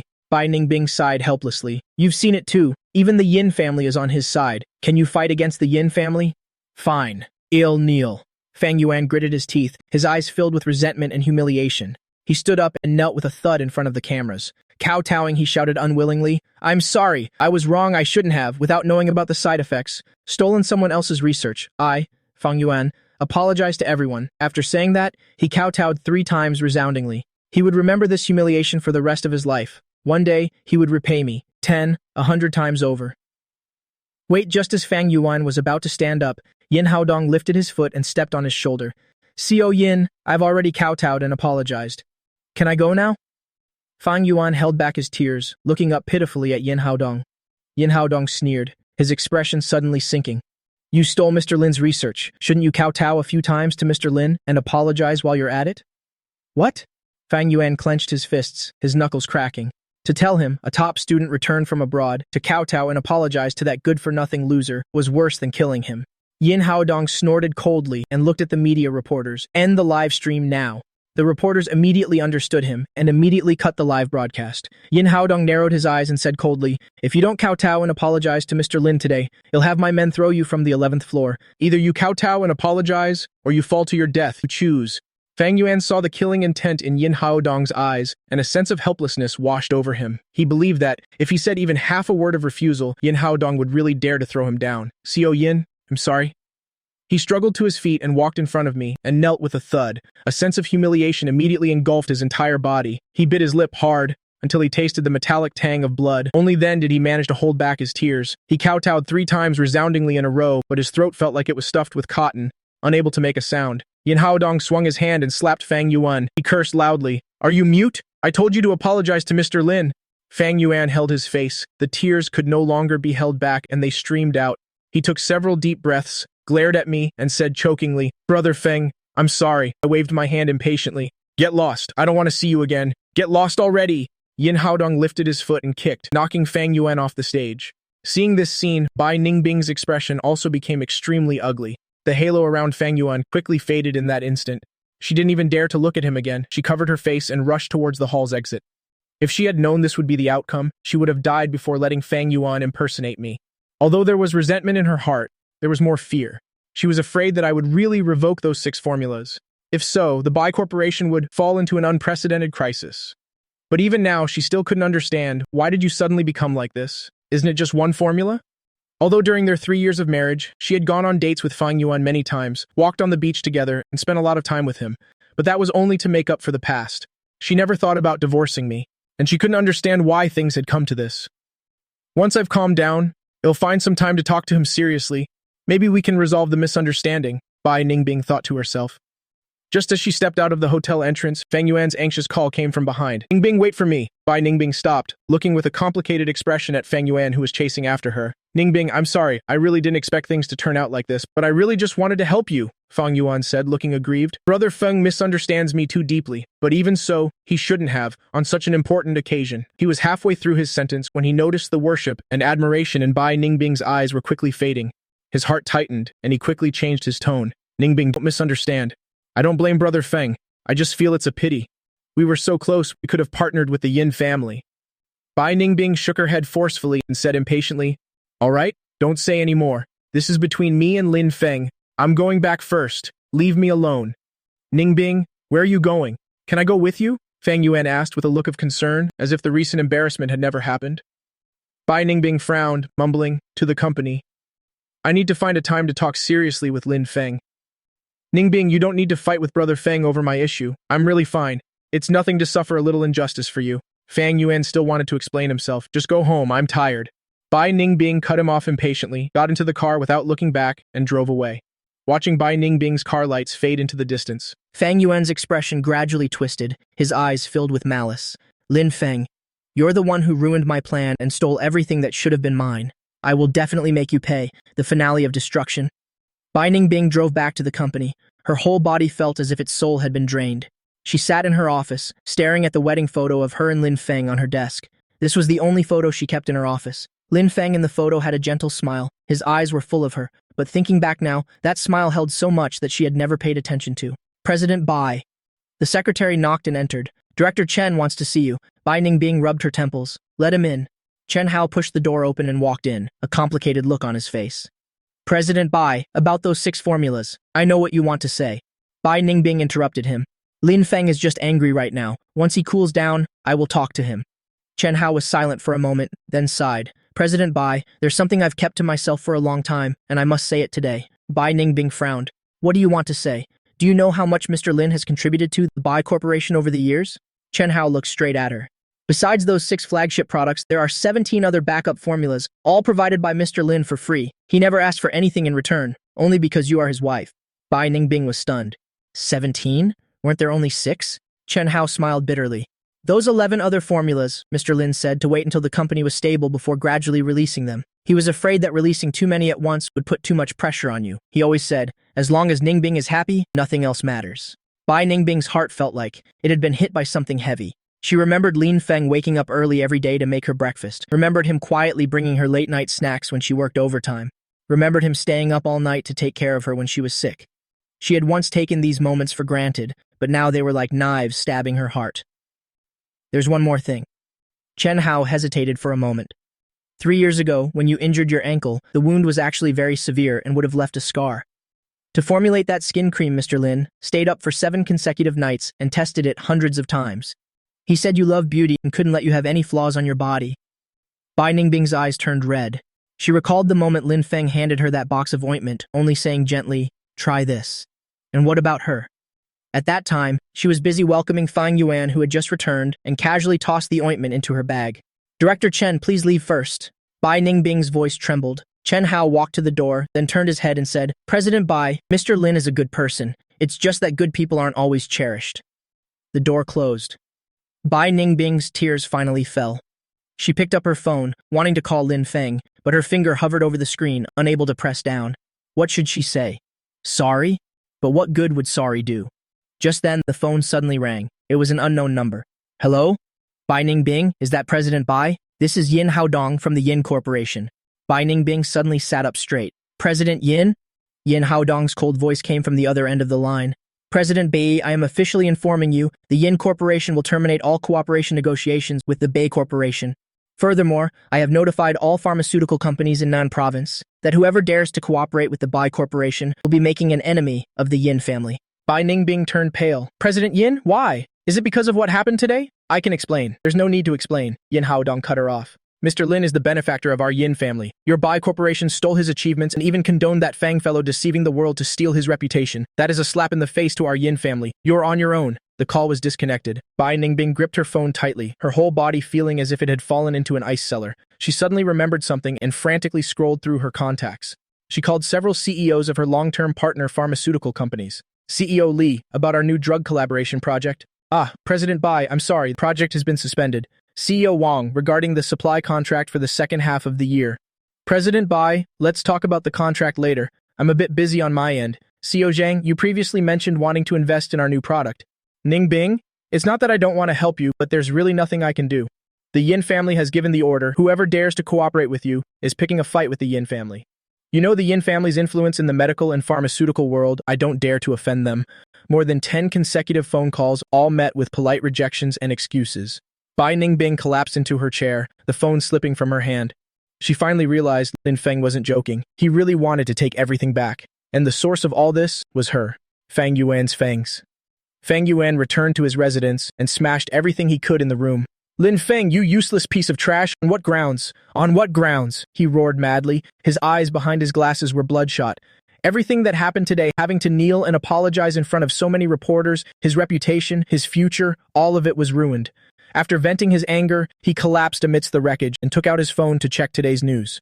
As expected, the news overseas genius Fang Yuan steals achievements, kneels to apologize, had hit the top of the search rankings.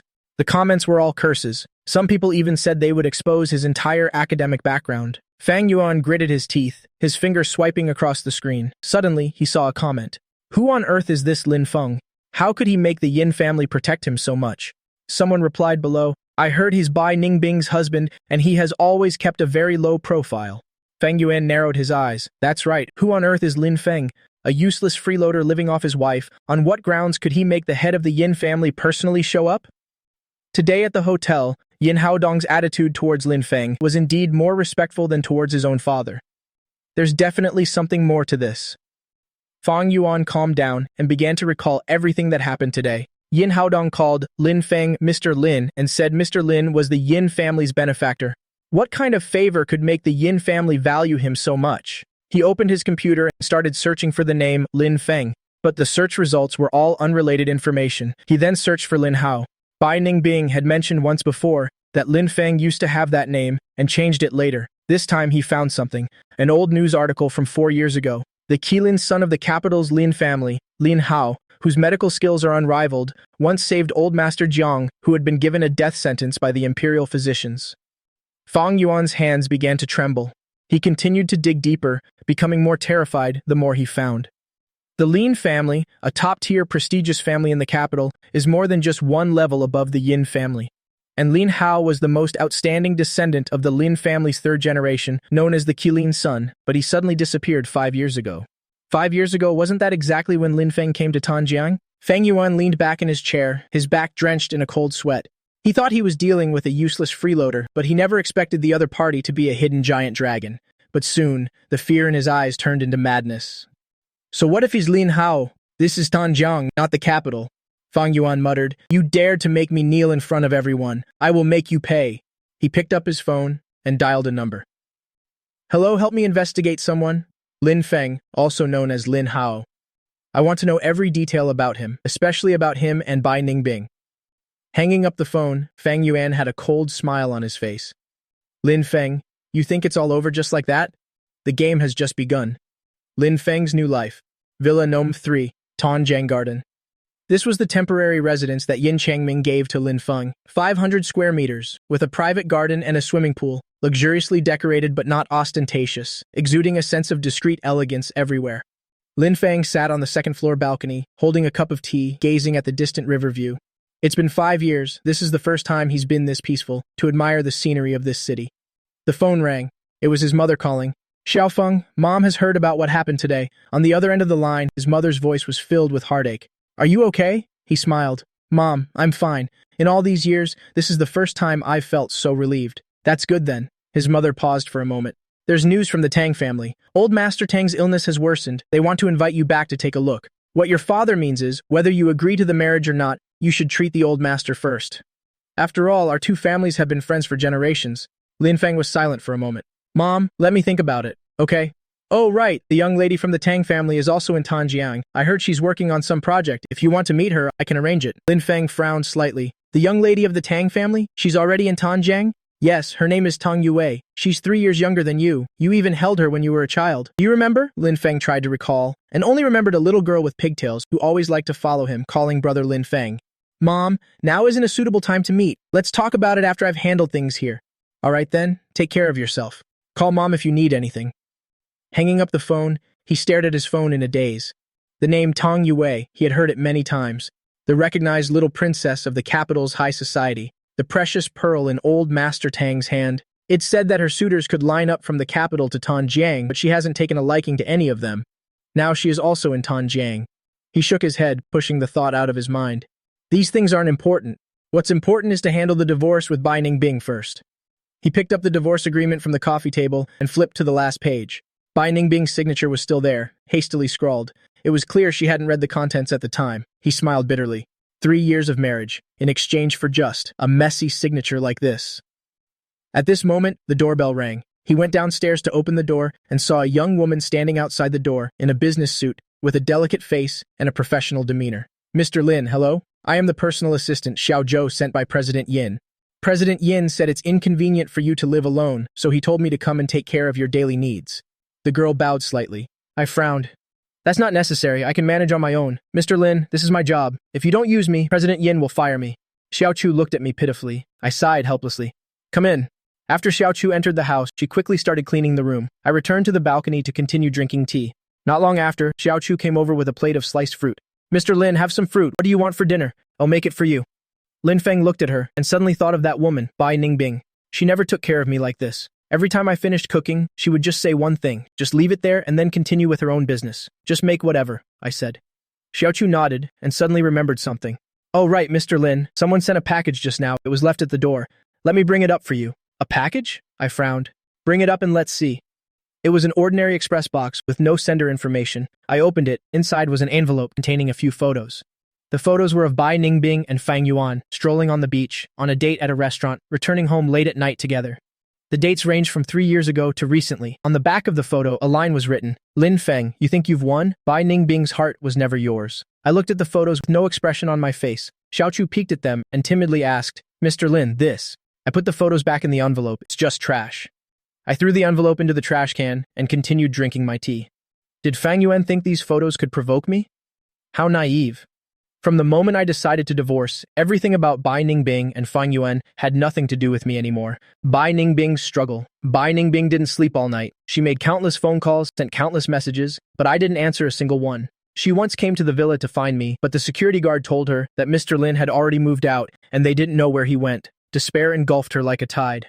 7 a.m. phone rang. It was the company's CFO calling. "President Bai, this is bad. 3 banks called at the same time saying they want to recall their loans early. and 5 suppliers said they would stop supplying goods starting today unless we pay off all our previous debts. Bai Ningbing's mind went blank with a buzz. How could this happen? Our credit has always been very good. I already asked. They said it's because the Yin family has spoken. The Yin family, it's the Yin family again. Bai Ningbing took a deep breath. I understand. Immediately summon all senior managers for an emergency meeting. An hour later, the atmosphere in the meeting room was heavy. President Bai, the most serious problem right now is cash flow. The CFO pointed to the data on the screen. If we don't get a new injection of capital, we won't last more than a month. The marketing director sighed. What's more troublesome is, the entire pharmaceutical industry is now buzzing with rumors about us stealing research results. The brand image has been severely damaged, and several major clients have suspended cooperation. Chen Hao, the head of R&D, remained silent, just looking down at the tabletop. Bai Ningbing looked at him. Director Chen, is there really no way to salvage those 6 formulas? Chen Hao looked up, his expression complex. President Bai, those formulas are Mr. Lin's personal achievements. Legally, he has the right to revoke them. Besides what? Moreover, from what I know, Mr. Lin has even better formulas in his possession. If he decides to cooperate with another company, it would be a devastating blow to us. The meeting room fell into a deathly silence. Bai Ningbing clenched her fists, her nails digging into her flesh. Meeting adjourned. You'll think of something else. After everyone had left, she took out her phone and once again called Lin Feng's number. This time it went through. Hello? My indifferent voice came from the other end of the line. Bai Ningbing's heart nearly stopped. Lin Feng, it's me. Can we talk for a bit? Talk about what? About us, about the divorce agreement, and also about the company. Bai Ningbing said carefully, Where are you? Ill. Come find you. The other end was silent for a few seconds. Then I read out an address. Villa number 3, Tanjiang Garden. Bai Ningbing was stunned for a moment. Tanjiang Garden?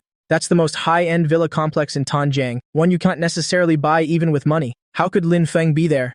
But she didn't have time to think too much. She grabbed her handbag and rushed out the door. 40 minutes later, Bai Ningbing stood in front of Villa number 3, took a deep breath, and rang the doorbell. The person who opened the door was a beautiful young woman, wearing home pajamas, looking like she had just woken up. Hello, may I ask who you are looking for? The girl asked. Bai Ningbing froze. I'm looking for Lin Feng. You must be President Bai, right? Please come in. The girl stepped aside to let her pass. I'm Xiao Chu, Mr. Lin's personal assistant. Mr. Lin is waiting for you on the second-floor balcony. A personal assistant? In Bai Ningbing's heart, an indescribable bitterness welled up. She followed Xiao Chu upstairs and saw Lin Feng sitting on the balcony, with his back to her, admiring the river view. Lin Feng, she called out softly. I turned my head, my gaze as calm as if looking at a stranger. Have a seat. Bai Ningbing sat down opposite me, at a loss for words for a moment. In the end, I was the one who spoke first. What do you want to see me about? Bai Ningbing bit her lip. Lin Feng, I know I was wrong. I shouldn't have let Fang Yuan take credit for your achievements. I shouldn't have. Shouldn't have been so indifferent to your contributions all these years. Can you give me another chance? Lin Feng looked at her and suddenly laughed. Bai Ningbing, do you even know where you went wrong? Bai Ningbing was stunned. You think you were wrong for letting Fang Yuan replace me? Lin Feng shook his head. You were wrong because you never once saw me as your husband. 3 years of marriage, Fang Yuan was the only one in your heart. When he returned, you could stay out all night. When he needed an opportunity, you could offer him my achievements. And what about me? I was just a substitute for you to fill the void. That's not it, Bai Ningbing hurriedly tried to explain. My feelings for Fang Yuan were just to make up for past regrets. I really never thought about divorcing you. Regrets? Lin Feng laughed coldly. Then have you ever considered, every time you went on a date with him, how I felt? Every time you posted a picture of you two on your social media and set it so I couldn't see it? How did I feel? Bai Ningbing? What did you take my sincere feelings for? Bai Ningbing was speechless. You've already signed the divorce agreement. It will take effect in a month. I stood up. During this month, you should handle the company's affairs properly. As for those 6 formulas, I won't sue you for copyright infringement, but you can no longer use them. Lin Feng Bai Ningbing suddenly stood up. Do you really have to be so heartless? 3 years as husband and wife, is there not even a little affection left? Lin Feng turned around and looked into her eyes. Affection? When you were dating Fang Yuan, did you ever think about the affection between us? When you let him replace me on stage, did you ever think about the affection between us? Bai Ningbing opened her mouth, but no sound came out. That's enough. You should go. I waved my hand dismissively. Xiao Chu, see our guest out. Xiao Chu came over and said politely but distantly, President Bai, this way please. Bai Ningbing stood rooted to the spot, looking at my back, tears finally streaming down her face. She suddenly understood. She had truly lost me. 5. Fang Yuan's madness. These days, Fang Yuan was living like a stray dog. His academic background was completely exposed by netizens. The so-called prestigious overseas university was actually just a diploma mill. The so-called outstanding student was nothing more than a degree bought with money. The media outlets that once praised him now turned around to trample on him. The colleagues who were once polite to him now avoided him whenever they saw him. What was even more terrifying was, the Yin family continued to apply pressure. He had sent out more than 10 resumes, but not a single company dared to hire him. He went to a bar to drink, was recognized, and was almost beaten up. All of this was caused by Lin Feng. Fang Yuan sat in his dark rented room staring at Lin Hao's information on the computer screen, his eyes filled with insane hatred. Lin Hao, the Qilin son of the Lin family, he muttered. You ruined my reputation. I'll make you taste this too. He began to plan a crazy revenge. What does Lin Feng care about the most? Bai Ningbing? No. Judging from his attitude at the hotel that day, Lin Feng no longer cared about Bai Ningbing. So what does he care about? Reputation? Status? Or? Fang Yuan suddenly remembered someone. Tang Yui, the little princess of the capital, Lin Feng's arranged marriage partner. He had investigated Tang Yui's information and knew she was also in Tanjiang, working on a medical investment project. If I could make Tang Yui misunderstand Lin Feng, if I could prevent Lin Feng from marrying her, a cold smile appeared on Fang Yuan's face. He began to act. First, he anonymously sent an email to Tang Yui's inbox, attaching the wedding photos of Bai Ningbing and Lin Feng, along with stories of how Lin Feng had always been obedient to Bai Ningbing over the years. The email read, Miss Tang, do you know what kind of man your family has arranged for you as a fiancé? He is a lovesick fool who was abandoned by Bai Ningbing. During their 3-year marriage, he was always subservient to that woman. A man like that? Do you really want him? Next, he leaked information to a few tabloids saying that Lin Feng was actually a live-in son-in-law of the Bai family, a useless freeloader who lived off his wife and was now kicked out of the house, trying to latch on to the Tang family. Finally, he contacted a few thugs, telling them to go to the villa complex where Lin Feng lived to cause trouble, preferably to get a video of Lin Feng hitting someone. The Qilin son of the Lin family beating someone up in public, isn't that news shocking enough? After doing all this, Fang Yuan leaned back in his chair, a crazed smile on his face. Lin Feng, I want to see how you'll turn things around this time, Tang Yui. 58th floor, Tanjiang International Finance Center. Tang Yui stood before the floor-to-ceiling window, looking at the email on her phone, her delicate eyebrows slightly furrowed. She was 24 years old this year, with a tall figure and a face so exquisite it looked like a painting. Her long black hair was draped over her shoulders, wearing a simple white shirt and black wide-leg pants, yet she exuded an aura that made it impossible for people to look away. The little princess of the capital was not an empty title. Yue, what are you looking at? The voice of her best friend, Lin Keiki, came from behind. Tang Yui handed her the phone. Someone sent me something interesting. Lin Keiki took the phone. After reading it, her eyes widened. Oh my, is this your fiancé? Isn't he the Qilin son of the Lin family? How did he become such a lovesick fool? Tang Yui chuckled softly. Lin Hao now goes by the name Lin Feng. He suddenly disappeared 5 years ago. It turns out he ran off to Tanjiang to experience life. Aren't you angry? Lin Keiki asked in surprise. Look, this email says how good he was to that woman, waking up early to cook, staying up all night to care for her, and even writing prescriptions for her company. And for what? She didn't have him in her heart at all. He was just a replacement. Tang Yui turned and sat down on the sofa. She picked up a teacup and took a sip. What about it? I actually quite admire him. Admire him? Lin Keiki was stunned. Think about it. He's the Qilin son of the Lin family, born with a silver spoon in his mouth. Yet for a woman he liked, he was willing to lower himself to do all those trivial things for 5 years straight. A hint of admiration flashed in Tang Yui's eyes. A man like that is much better than those rich kids who only know how to brag. Lin Keiki blinked. So you don't mind that he was married? Tang Yui smiled. So what if he was married? Isn't he getting divorced now? Besides, for someone I, Tang Yui, have set my sights on, do I care who he loved before? Lin Keiki gave her a thumbs up. Amazing, that's my sister Wei. Tang Yui put down her teacup. She picked up her phone. Help me find where he is. I want to see him. Now? Lin Keiki's eyes widened. Right now? Tang Yui stood up. She picked up her coat. I have to see for myself. What kind of woman could make the Lin family's Qilin son willingly act like a lovesick fool for 5 years? What she is really like. An hour later, Tang Yui's car stopped in front of the Tanjiang Garden Villas. She rang the doorbell of Villa number 3. The one who opened the door was still Xiaozhou. Hello, excuse me, is Mr. Lin home? Tang Yui asked politely. Xiaozhou sized her up. A flicker of surprise appeared in her eyes. You are? My name is Tang Yui. I'm his fiancé. Tang Yui smiled. She used that word intentionally. Xiaozhou was stunned. Then she quickly stepped aside. Please come in, Miss Tang. I'll go get Mr. Lin. Tang Yui walked into the living room. She took in the decor, Simple, yet not ordinary. There was a sense of refinement everywhere. It seems that even while living incognito in Tanjiang, this Lin Feng didn't treat himself poorly. Soon, the sound of footsteps came from the stairs. Lin Feng came down. The moment he saw Tang Yui, I was a little stunned. The woman before me was completely different from the little girl, with pigtails in my memory. She stood there. Although she was just standing casually, she had an aura that was impossible to ignore. Brother Lin Feng, long time no see. Tang Yui greeted with a smile. This form of address made Lin Feng feel a bit dazed. It was as if he had returned to 20 years ago. Please have a seat, Miss Tang. I came back to my senses. I made a welcoming gesture. The two of them sat down on the sofa. Xiao Zhou brought tea, then tactfully retreated to the side. Tang Yui sized up Lin Feng. He looked even better than in the photo. How should I put it? Cleaner.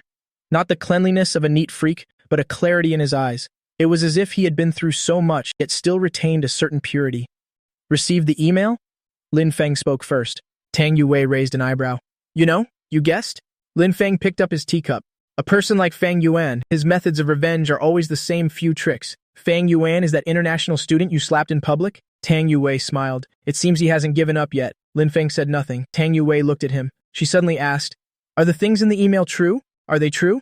Did you really act like a lovesick fool for that woman for 5 years? Lin Feng frowned slightly, but he wasn't angry. That's my business. I know it's your business. Tang Yui leaned back on the sofa, but I need to know what kind of person my future husband really is. Lin Feng looked at her. His expression was a bit complicated. Miss Tang, we aren't married yet. You don't have to be in such a hurry. It's going to happen sooner or later. Tang Yui interrupted me. My grandfather is on his deathbed. His greatest wish is to see me get married. Your parents also want us to be together. And you've already agreed yourself, haven't you? Lin Feng was silent. Tang Yui continued. I came to find you, not to condemn you, and not to hear your explanation. I just wanted to see with my own eyes the man I'm about to marry is worthy. Lin Feng looked at her. Suddenly, he smiled. So, what do you think? Tang Yui looked at me seriously. After a long moment, she said, Worthy. This time, it was Lin Feng's turn to be stunned. You, for someone who didn't love you, could sacrifice 5 years. So if one day you love me, you'll treat me even better, right? Tang Yui blinked. This deal isn't a loss. Lin Feng scoffed. You're certainly open-minded. Of course. Should I cry and complain that you're not worthy of me? Tang Yui shrugged. I'm not stupid. The Qilin son of the Lin family, unparalleled medical skills, not bad-looking, and a good personality. A man like that is hard to find even with a lantern. As for who you loved before, that's in the past. What does it have to do with me? Lin Feng looked at her. He suddenly found this girl very interesting. So, how do you plan to deal with Fang Yuan? Tang Yui asked. Lin Feng thought for a moment. Let's just let him fend for himself. His reputation is already ruined. He can't cause any more trouble. You're too kind. Tang Yui shook her head. With people like him, if you don't completely crush him, he'll find a way to take a bite out of you. Lin Feng looked at her. Do you have a way? Tang Yui smiled. A smile like a little fox. Just leave it to me. Consider it a first meeting gift for my future husband. 3 days after his ruin. Fang Yuan had completely collapsed. All his bank cards were frozen. The reason was suspicion of financial fraud. The house he rented was repossessed by the landlord because someone reported him for illegal activities. He walked down the street. People were always pointing at him. Some even threw rotten eggs at him. The scariest thing was he discovered he was being followed. No matter where he went, there were always a few men in black standing not far away, staring at him. They didn't get close, nor did they make a move. They just stared. Fang Yuan finally couldn't take it anymore. He called Yin Haodong. Xiao Yin, I beg you, please let me go. I was wrong. I was really wrong, he said nearly in tears. On the other end of the line, Yin Haodong laughed coldly. Fang Yuan, did you get the wrong person? I don't have the time to deal with you. Fang Yuan was stunned. Then who is it? Don't you have any idea who you've offended? After Yin Haodong spoke, he hung up the phone directly. Fang Yuan collapsed to the ground. His mind was blank. Suddenly, he remembered the email he had sent to Tang Yui. Could it be? Just then, his phone rang. It was an unknown number. Hello? Is this Fang Yuan? A lazy female voice came from the other end. This is Tang Yui. I've received your email. Thank you for the reminder. Fang Yuan's whole body trembled. Miss Tang, I've investigated your background. It's quite interesting. A third-rate university degree, fake overseas study experience, and a few unresolved economic disputes. Tang Yui's voice even sounded a little cheerful. All of this, I've already sent it to the police. If nothing unexpected happens, you'll soon get a taste of prison food. Miss Tang, I beg you, I really didn't mean it. I was just what? Just trying to ruin my fiancé's reputation? Tang Yui laughed. Fang Yuan, do you know what kind of person I hate the most? It's the kind of person who has no ability themselves but always wants to drag others down with them. Don't worry, he'll take good care of you. The call was cut off. Fang Yuan's phone slipped from his hand. He felt as if all the strength had been drained from his body. The next day, the police officially arrested Fang Yuan on charges of fraud. The news spread. There was widespread cheering online. The people who once praised him now all cursed him, saying he got what he deserved. When Bai Ningbing saw the news, she was at the company handling the final affairs. She was stunned for a long time. Then she gave a bitter smile. Fang Yuan was finished. And the person who caused all this was Lin Feng, the person she used to despise the most. No, it wasn't Lin Feng, but Tang Yui. She had looked up information about Tang Yui, the little princess of the capital's high society, the only beloved daughter of the Tang family. Only a woman like that was worthy of Lin Feng. As for her, Bai Ningbing, she was nothing. A month after the settlement, the divorce cooling-off period ended. Lin Feng and Bai Ningbing met in front of the Civil Affairs Bureau to complete the final procedures. Bai Ningbing had lost a lot of weight. Her face was pale. There were dark circles under her eyes. This past month, she had lived through the biggest nightmare of her life.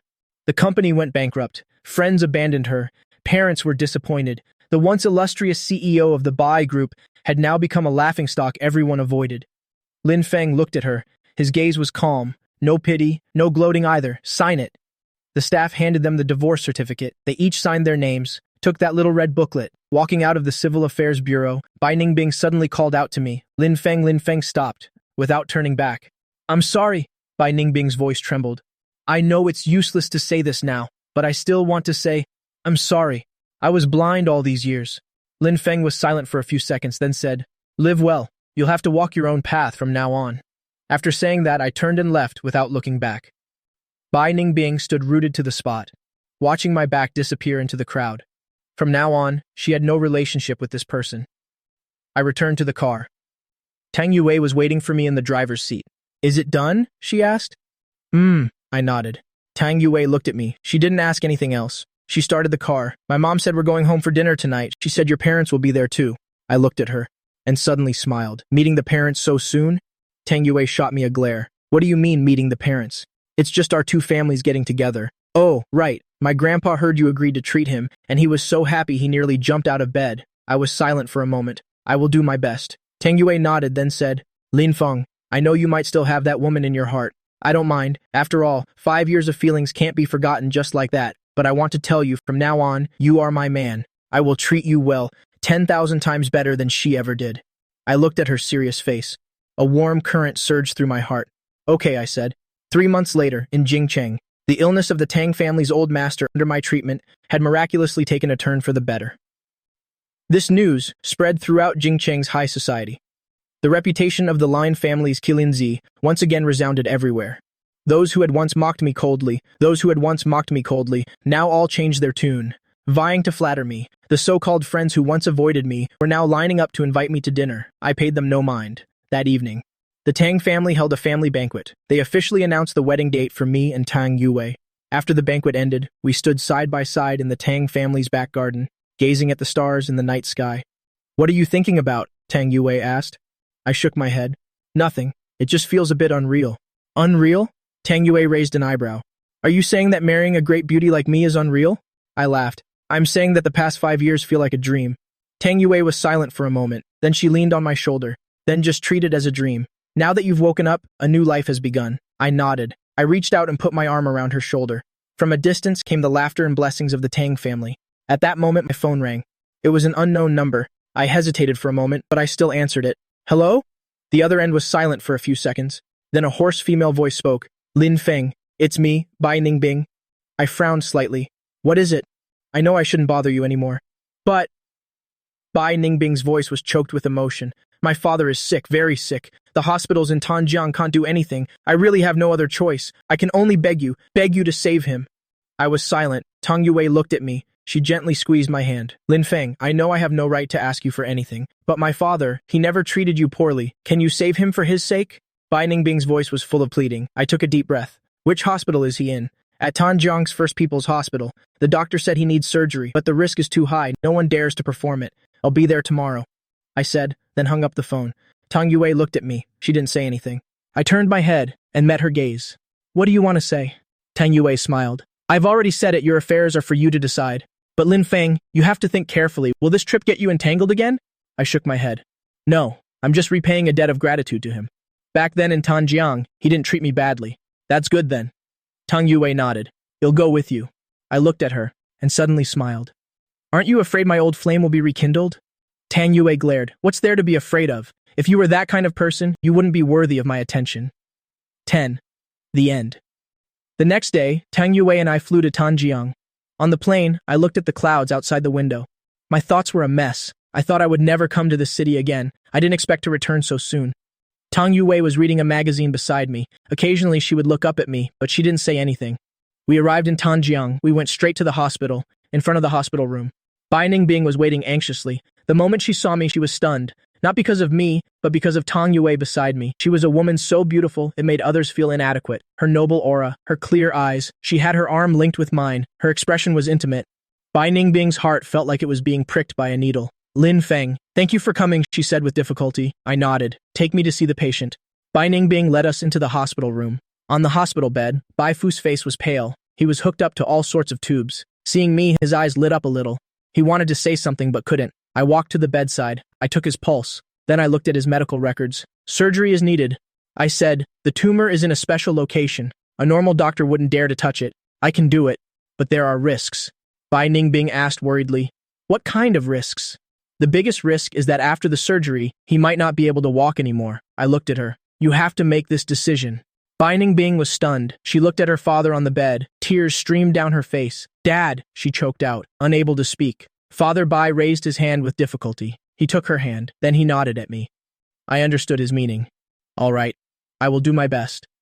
The surgery was scheduled for the next morning. I went into the operating room. Tang Yui waited outside. Bai Ningbing was also there. The two of them sat at opposite ends of the hallway. There was no communication between them. 5 hours later, the door to the operating room opened. I walked out. I took off my mask. The surgery was a success. We managed to save his legs too. Bai Ningbing was stunned for a second. Then she fell to her knees with a thud. Lin Feng, thank you. I reached out to help her up. There's no need for this. I was just repaying my debt to him. Bai Ningbing looked up at me. Then she looked at Tang Yui behind me. She said with a bitter smile, she is very good. She's worthy of you. I said nothing. Tang Yui walked over and linked her arm with mine. Let's go. Let's go home. We turned and left, leaving Bai Ningbing standing alone in the hallway, watching our receding figures. At that moment, she finally understood. Some people, once you let them go, it's for a lifetime. 1 month later. Jingcheng. My wedding with Tang Yui was held at the old Lin family residence. It wasn't a large-scale event, but all the prominent figures in Jingcheng attended. At the altar, as I looked at Tang Yui in her wedding dress, I suddenly remembered myself from 5 years ago, when I first arrived in Tanjiang. Back then, I mistakenly believed that love could conquer all. Now I know, love isn't about conquering, it's about choice. Choosing the right person, choosing the right life. What are you thinking about? Tang Yui asked softly. I smiled. Thinking about how to treat you well from now on. Tang Yui raised an eyebrow. Is that something you even need to think about? Of course, you have to treat me so well that it couldn't possibly be any better. We looked at each other and smiled. After the wedding ended, the guests dispersed, and we sat in the courtyard of the old residence, watching the brilliant fireworks in the sky. Lin Feng Tang Yui suddenly called out to me. Will you have any regrets? I looked at her and said seriously, I've made many decisions in my life, but marrying you is something I will never regret. Tang Yui smiled, laughing like a little girl. From a distance, the sound of fireworks echoed, illuminating the night sky like our bright future. Meanwhile, in Tanjiang, 1,000 miles away, Bai Ningbing stood before the gates of her bankrupt company, looking at the empty office, her face devoid of any expression. She finally understood. Some people don't not love, they just love too late. She finally understood. Some things aren't impossible to save, but that she had no right to save them at all. She finally understood the man who once spoiled her to the heavens would never come back. As night fell, she turned and walked away, her figure lonely and desolate. And in the courtyard in Jingcheng, I held Tang Yui's hand, gazing at the stars in the night sky, feeling for the first time that life could be this beautiful. Some hearts are cold and can never be warmed, while other hearts just need to meet the right person and they will be forever warm. The old Lin family residence in Jingcheng. On the morning of the 3rd day after the wedding, I woke up very early. The sound of birds chirping came from outside the window. Sunlight streamed through the carved window frame, scattering into the room, creating mottled patches of light on the floor.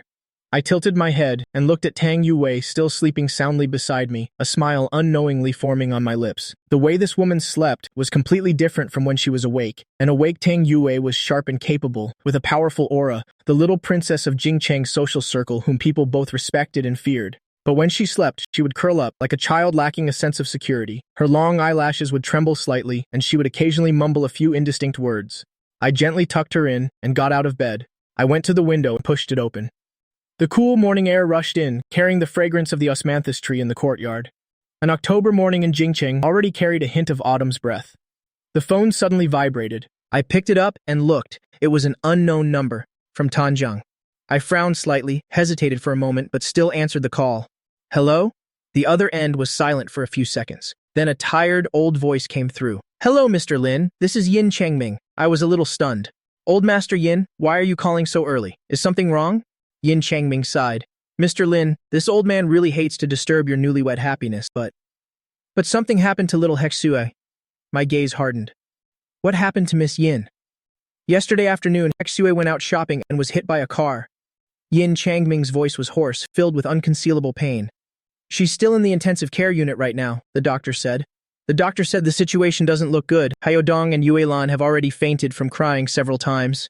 This old man really has no other choice but to shamelessly beg you for help. Lin Feng was silent for a few seconds. Is it serious? Very serious. 3 broken ribs, a ruptured spleen, and intracranial bleeding. Yin Changming's voice began to tremble. The best experts in Tanjiang have all examined her, and they told us to prepare for the worst. Mr. Lin, I'm begging you to save Hexue. She's only 22, she's not married yet, not. The old man's words trailed off into choked sobs. Lin Feng took a deep breath. Old Master Yin, don't worry. I'll book a flight right away. I'll be there today. Really?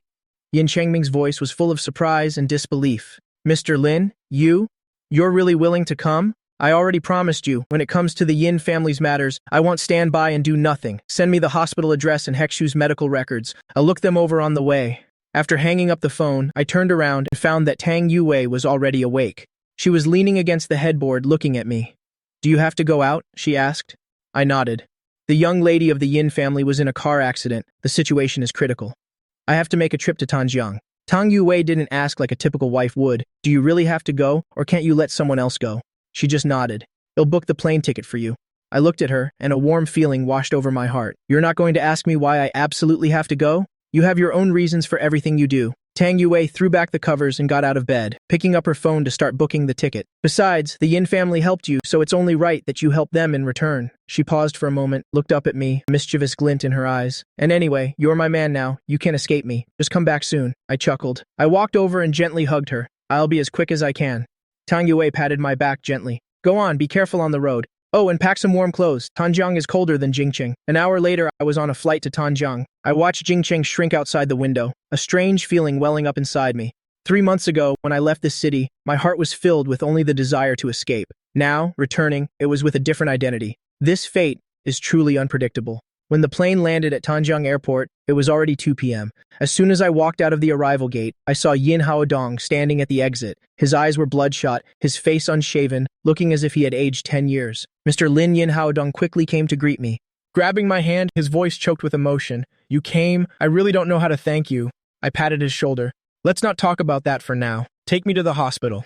In the car, Yin Haodong updated me on the latest situation. Hexue's condition is worse than yesterday. The intracranial bleeding has worsened. She's had 2 surgeries, but the results weren't as expected. The doctor has already tactfully informed us that if things continue like this, they're afraid. I looked at the medical records in my hand and frowned. Xiao Yin, let me ask you something. I suddenly spoke up. Yin Haodong was stunned. Go ahead. Was the car accident really an accident? Yin Haodong's expression changed. You mean, what was Miss Yin doing when she went out that day? Why did the accident happen? Lin Feng's gaze was sharp. Has the driver who caused the accident been caught? Yin Haodong was silent for a few seconds and said slowly, He's been caught. He's an ordinary taxi driver driving while fatigued. The police have already investigated and found nothing unusual. Have you investigated the driver's background? Yes, he's an ordinary person, has been a taxi driver for 20 years, and has no criminal record. Yin Haodong sighed. I also suspected if someone did it intentionally, but all the evidence points to it being an accident. I nodded, saying nothing more. But there was a vague sense of unease in my heart. The Yin family is powerful in Tanjiang, easily attracting attention, and they've offended quite a few people over the years. For Hexway to suddenly have an accident? Was it really just an accident? An hour later, the car stopped in front of Tanjung No. 1 People's Hospital. I followed Yin Haodong into the intensive care unit, and when I saw Yin Hexway on the hospital bed, my heart sank. The girl's face was as pale as paper. Her head was wrapped in bandages, and all kinds of tubes were inserted into her body. The numbers on the monitor blinked very slowly, as if struggling in vain. Her breathing was faint, the rise and fall of her chest almost imperceptible. Hexway Yin Haodong stood by the bed, tears streaming down his face again. Dad is sorry. I didn't protect you well. Lin Yuelan was slumped over the bed, no longer able to cry out loud, just trembling uncontrollably. I walked over and gently took Yin Hexu's pulse. Her pulse was faint, barely there. The situation was indeed critical, but I also noticed that the girl's pulse had a strange sense of sluggishness, as if something was blocking it. I frowned even more deeply. CEO Yin, I need to see all the test reports and surgical records. I stood up. Also, I'll have to ask everyone to step outside for a moment. I want to examine Hexway alone. Yin Haodong was stunned for a moment, then nodded repeatedly. Okay, well I'll go out. After everyone had left, I closed the door and walked to the bedside. I pulled back the blanket, gently unbuttoned Yin Hexu's patient gown, revealing the girl's chest and abdomen. 3 horrifying surgical incisions, surrounded by bruises and swelling. I didn't act hastily, but first closed my eyes, held my breath, and focused my mind, hovering my hand over Yin Hexue's body by a few inches, moving it slowly. This was the Lin family's ancestral mysterious pulse technique, which could sense the flow of qi in a person's body. As my hand moved over Yin Hexue's lower abdomen, it suddenly stopped. There, a faint, cold aura was radiating into my palm. Lin Feng opened his eyes, his gaze turning sharp. I took the flashlight from the bedside table and carefully examined Yin Hexue's pupils. Her pupils reacted slowly to the light, but the reaction speeds of the left and right pupils were different. The right one reacted half a beat slower than the left. This was not a symptom of intracranial bleeding. Lin Feng took a deep breath, drew a silver needle from the kit he carried with him, and after sterilizing it, gently inserted it into the Hig acupoint in the webbing between Yin Hexue's right thumb and index finger. The moment the silver needle went in, Yin Hexue's finger twitched slightly. I stared at the silver needle, holding my breath. A few seconds later, the body of the silver needle began to change color, turning from bright silver to a light gray, then to a dark gray. Finally, a ring of dense black patterns appeared near the tip of the needle. My pupils suddenly constricted. This isn't an ordinary internal injury. It's a goo poison. Moreover, it's the exact same type of goo poison as last time. Someone has planted a goo insect in Yin Hexu's body again. I walked out of the intensive care unit, and the members of the Yin family immediately surrounded me. Mr. Lin, how is she? Yin Changming asked anxiously. I looked around and lowered my voice. This isn't the place to talk. Find a quiet room. Yin Haodong immediately took me to a small conference room in the hospital. After closing the door, my first sentence stunned everyone. Miss Yin wasn't just in a simple accident, she was poisoned with goo by someone. What? Yin Changming shot up from his seat, his face ashen. Goo poison again? I nodded, exactly like last time. Someone planted a goo insect in her body and then staged a car accident. The goo insect activated after the accident, causing her intracranial bleeding to worsen. Yin Haodong clenched his fists so tightly they cracked. Who is it? Who in the world is it? We don't know yet. I shook my head, but it's definitely the same person as last time, or the same group of people. Lin Yuelan covered her mouth, tears streaming down her face. But didn't you already remove the go insect last time? Why is there still one?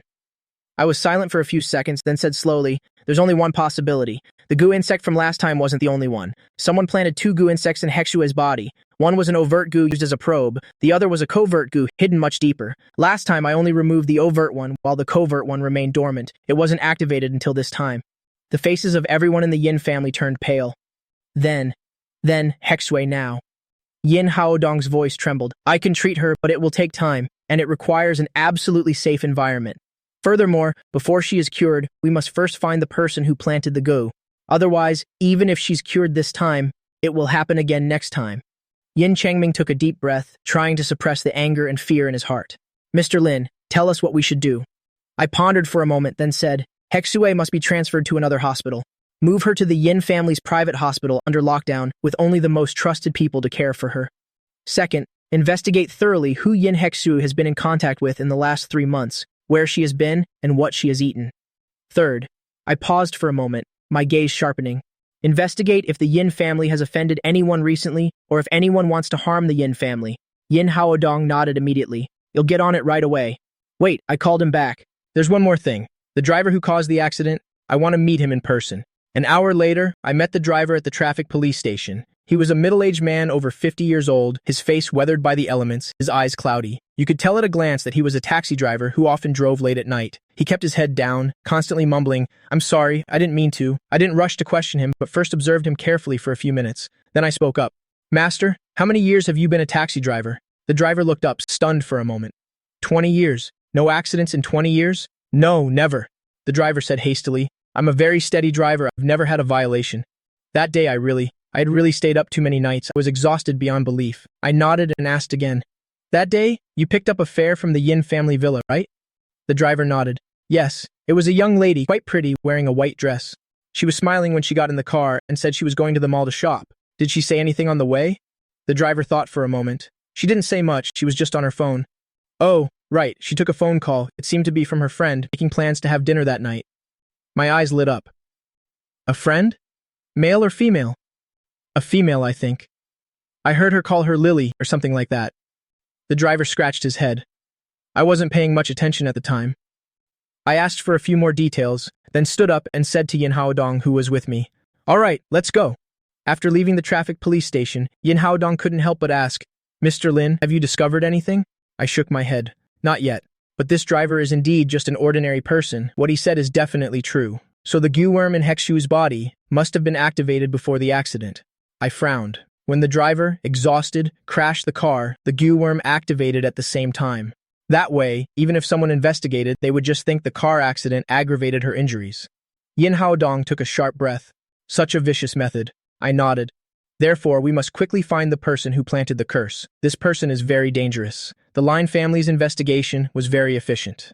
The next afternoon, a detailed report was placed in front of me. The report showed that, in the past 3 months, Yin Hexu's life had been very routine. Besides going to school and coming home, she would occasionally go shopping or have coffee with a few close friends. The 3 people she contacted most frequently were her university classmate Zhou Xiaomeng, her high school best friend Lin Xiu, and her childhood neighbor Li Xinyi. The name Lily most likely belongs to one of these 3. Zhou Xiaomeng's nickname is Meng Meng. Lin Xiu's nickname is Xiao Yu. Only Li Xinyi's nickname is Lily. I opened Li Xinyi's file. Li Xinyi, 23 years old. Yin Hexue's childhood neighbor and best friend. The 2 families are old friends. They grew up together. Her father is Li Jiangguo, a shareholder in the Yin Corporation, holding 8% of the company's shares. Her mother passed away early. Li Jiangguo never remarried, raising his daughter alone. On the surface, nothing seemed wrong, but I noticed one detail. 3 months ago, Li Jiangguo suddenly sold off half of the Yin family shares he owned, earning nearly 200 million. The reason given was that his daughter wanted to study abroad and needed money, and the first time Yin Hexue was cursed with the goo worm was exactly 3 months ago. My gaze sharpened. "Where is this Li Xinyi now?" I asked Yin Haodong. Yin Haodong flipped through the documents. "It seems she hasn't gone abroad yet. Someone said they saw her in Tanjiang recently. Check her entire schedule for the past 3 months. Who she has been in contact with, where she has gone." I added, "Also check her father's accounts. See where that 200 million is now." Yin Haodong got to work immediately. 2 days later, the results were in. Of Li Jiangguo's 200 million, more than half was transferred to an overseas account. The account holder was a man named Chen Guofu. And this Chen Guofu is from the Yin Corporation's biggest competitor, the Chen family of Nam Province. Yin Haodong's face turned pale. The Chen family is an old pharmaceutical family in Nam Province. They have been competing with the Yin family for decades. In recent years, the Yin family has developed rapidly, quietly surpassing the Chen family. The Chen family has always held a grudge. They have pulled many strings, both openly and secretly, to obstruct us. The Chen family, Yin Haodong gritted his teeth. I should have thought of them sooner. I looked at the documents, my brows furrowed. Things are more complicated than I thought. The Chen family didn't just target the Yin family, but also bribed a Yin family shareholder. The money Li Jiangguo got from selling his shares was actually given by the Chen family. It was just to deceive everyone, putting on a show. And Li Xinyi, as Li Jiangguo's daughter, was very likely used by her father, becoming an accomplice in planting the curse. "Where is Li Xinyi now?" I asked. Yin Haodong took a deep breath. "Still in Tanjiang. They've already had someone tailing her. Don't alert the enemy." I stood up. "You'll go see her." West District of Tanjiang. Below a high-end apartment building, I stood in the shadows, looking at the lit window on the 12th floor. Yin Haodong's men had investigated thoroughly. Li Xinyi lives here. She lives like a recluse, rarely going out. Mr. Lin, do you want to go up and arrest her directly? Yin Haodong asked in a low voice. I shook my head. Not to arrest her. Question her. She might have been used as well. I went upstairs alone and rang the doorbell of apartment 1203. After a long moment, the door opened a crack, revealing a pale face. It was a young woman, very delicate looking, but her eyes were red and swollen, her face haggard. It seemed she hadn't slept well in a long time. Who are you looking for? Her voice was hoarse. Li Xinyi. I looked at her. You are a friend of Yin Hexue. The color drained from Li Xinyi's face. She instinctively tried to shut the door, but I stopped it with my hand. I'm not here to cause trouble, I said. I just want to ask you a few questions. Li Xinyi bit her lip, silent for a long time. She finally let go of the doorknob. I stepped into the room. The room was a mess. Takeout boxes and soda bottles were everywhere. It was clear this girl hadn't been living well lately. Have a seat. Li Xinyi pointed to the sofa, while she herself curled up in a corner, hugging her knees. I sat down on the sofa and got straight to the point. Hexue is in trouble again. Li Xinyi's body visibly trembled. The car accident. It's very serious. I stared into her eyes. The doctors say she might not make it. Tears immediately welled up in Li Xinyi's eyes. She covered her mouth, trying to stifle her sobs. Are you sad? My voice was very calm. If you're really sad, why did you help those people hurt her? I didn't. Li Xinyi suddenly looked up. I never meant to hurt her. I really didn't know. I didn't know that thing would. She couldn't finish her sentence, dissolving into tears. I waited for her to calm down and spoke slowly. Tell me everything. Li Xinyi wiped her tears and began to tell her story haltingly. 3 months ago, her father suddenly told her the company was in some trouble and needed a large sum of money to get by. An investment company was willing to pay $200 million for the shares they held, but the condition was that Li Xinyi had to help them with one thing. That thing was to get close to Yin Hexue and put a type of health supplement in her drink. My father said it was just a mild sedative, that it wouldn't harm her body. Li Xinyi said between sobs. He said the Yin family was under a lot of pressure lately, and Hexue wasn't sleeping well. A little sedative would be good for her. I actually believed him. I frowned. Who gave you that thing? Li Xinyi hesitated for a moment, then said a name. Chen Guofu. I nodded. How many times did you do it? I continued to ask. Just once, Li Xinyi said. 3 months ago, Hexue and I were having coffee. While she went to the restroom, I put that thing in her cup. Later I heard she got sick. I even went to the hospital to visit her. I thought she was just naturally unwell. She covered her face, sobbing until her whole body trembled. I was silent for a moment, then asked, What about this time? Before the car accident, did you meet with Hexue? Li Xinyi shook her head. No, really I didn't. After that one time, I didn't dare to see her again. My father told me to help again, but I refused no matter what. I was scared. I looked at her, confirming that she wasn't lying. Where is that Chen Guofu now? Li Xinyi hesitated for a bit. He seems to still be in Tanjiang. My father said he'd be in Tanjiang for a while to handle some things. I stood up. All right, write down everything you know, then go turn yourself in. Li Xinyi looked up, her face covered in tears. Will I go to jail? I don't know. I looked at her. But if you truly consider Hexue your friend, then you should take responsibility for what you've done. Li Xinyi was silent for a long time, then slowly nodded. After getting Li Xinyi's testimony, Yin Haodong immediately took action. The Chen family's stronghold in Tanjiang was a private club in the south of the city. On the surface, it was a legitimate business, but in reality, it was the Chen family's command center in Tanjiang. Yin Haodong led his men to surround the club overnight, but when they broke in, they found the place empty. Chen Guofu had already fled. I stood in the empty club, my brows furrowed tightly. This person escaped too quickly. It's like he got a tip-off. There's a mole, I said. Yin Haodong's face turned ashen. Impossible. I only brought my most trusted men. I shook my head. It's not necessarily someone by your side. The Chen family definitely still has someone inside the Yin Corporation. Just then, Yin Haodong's phone rang. He answered it. After listening for a few moments, his expression changed abruptly. Mr. Lin, there's trouble at the hospital. Someone tried to sneak into Hexue's hospital room. My eyes flashed. An hour later, they returned to the Yin family's private hospital. In front of the hospital room, several bodyguards were pinning down a man in a white coat. The man's mask was pulled off, revealing an unfamiliar face. What's going on? Yin Haodong asked in a low voice. The head bodyguard said, This man was impersonating a doctor. He wanted to enter the hospital room. We checked his credentials and found they were fake. I walked over and knelt down to look at the man. The man turned his head away, not looking at me. Who sent you? I asked, but the man said nothing. I wasn't in a hurry. I reached out and took his wrist, checking his pulse. A few seconds later, my brows furrowed. You have good poison in your body. I'd say the Chen family poisoned you. The man's expression changed. He suddenly turned his head to stare at me. I continued. You're working for them, and they promised you the antidote, right? But did you know the goo poison in your body basically has no cure? Even if you complete your mission and return, they'll kill you to silence you. The man's lips began to tremble. Tell me where Chen Guofu is. I looked at him. I can help you detoxify, and I can guarantee your safety. The man hesitated for a long time. Finally, he opened his mouth. He's still in Xinjiang. There's an underground warehouse in the south of the city. He's hiding there. I stood up. I said to Yin Haodong, let's go. An abandoned warehouse district in the south of the city. It was late at night. Only a few dim yellow streetlights were on. Yin Haodong and I led our men and silently surrounded one of the warehouses. Through a crack in the window, we could see lights inside and a few figures moving about. Yin Haodong gave a signal. The bodyguards crept in silently. But just then, the warehouse door suddenly opened. A middle-aged man walked out and stood at the door, smiling into the darkness. Young Master Lin, you've arrived. Why bother hiding? My gaze froze. This man was Chen Guofu. I stepped out from the shadows, standing opposite Chen Guofu. Chen Guofu sized me up. A hint of apprehension flashed in his eyes, but he quickly regained his composure. The Kailan son of the Lin family. I've heard of you for a long time. I didn't expect you to make a trip personally for the Yin family. I looked at him. Chen Guofu, what you've done is enough to warrant a death sentence. If you surrender now, you might suffer less. Chen Guofu laughed. Young Master Lin, you're too confident. Do you think you can catch me with just these few men? He snapped his fingers. More than 20 men in black suddenly appeared around the warehouse, holding weapons and surrounding me and his men. Yin Haodong's expression changed. They had only brought a dozen or so men. They were heavily outnumbered, but I remained very calm.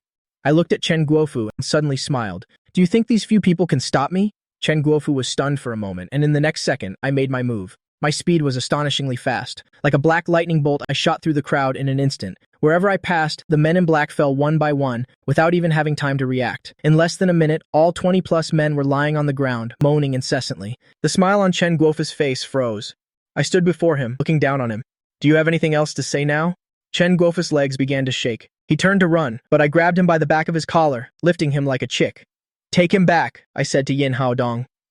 The truth. In the interrogation room, Chen Guofu's face was ashen. His earlier arrogance was gone. I sat opposite him, holding a cup of tea in my hand, sipping it slowly. Speak. Who gave you the order? My voice was calm, as if I were asking about the weather. Chen Guofu gritted his teeth and said nothing. I wasn't in a hurry. I put down my teacup and took out a cloth pouch from my pocket. Opening it, a row of silver needles was revealed inside. You may not know, besides healing people, I also know a few other things. I pulled out a silver needle, twirling it under the light. For example, making people tell the truth. Chen Guofu's expression changed. What do you want to do? I said nothing, just walked over and knelt in front of him. Then I inserted the needle. Chen Guofu's body suddenly trembled. Then he started to laugh. Not a happy laugh, but a wild, uncontrollable laugh. He wanted to stop, but couldn't. He laughed until tears streamed down his face, laughed until his stomach cramped, laughed until he was almost out of breath. Stop! Stop! He managed to force out a few words. I inserted another needle. The laughter stopped. In its place was an uncontrollable sadness. Chen Guofu started to cry, crying like a child. Tears and snot covered his face. He kept mumbling, I'm sorry, I was wrong. Yin Haodong, standing nearby, watched with his mouth agape. I inserted another needle. Chen Guofu's body went limp. His eyes became vacant. Speak. I sat back down in my chair. Who gave you the order? Chen Guofu began to confess mechanically.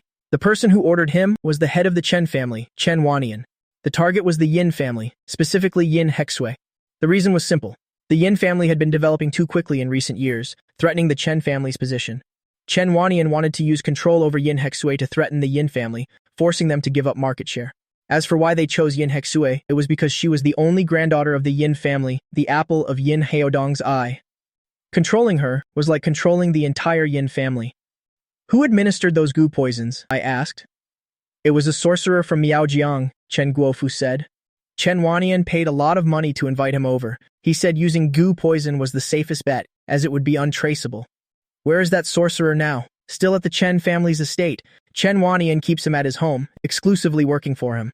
I nodded and asked again, is there anyone else from your side in the Yin Corporation? Chen Guofu said a name. Yin Haodong's face immediately turned pale. That was his trusted confidant of many years, the vice president of the Yin Corporation, the man who had worked alongside him for 20 years. How dare he? He gritted his teeth, speaking word by word. I stood up and said to Yin Haodong, the questioning is almost done. You can handle what comes next. Yin Haodong took a deep breath and nodded. Thank you, young Master Lin. I waved my hand and stepped out of the interrogation room.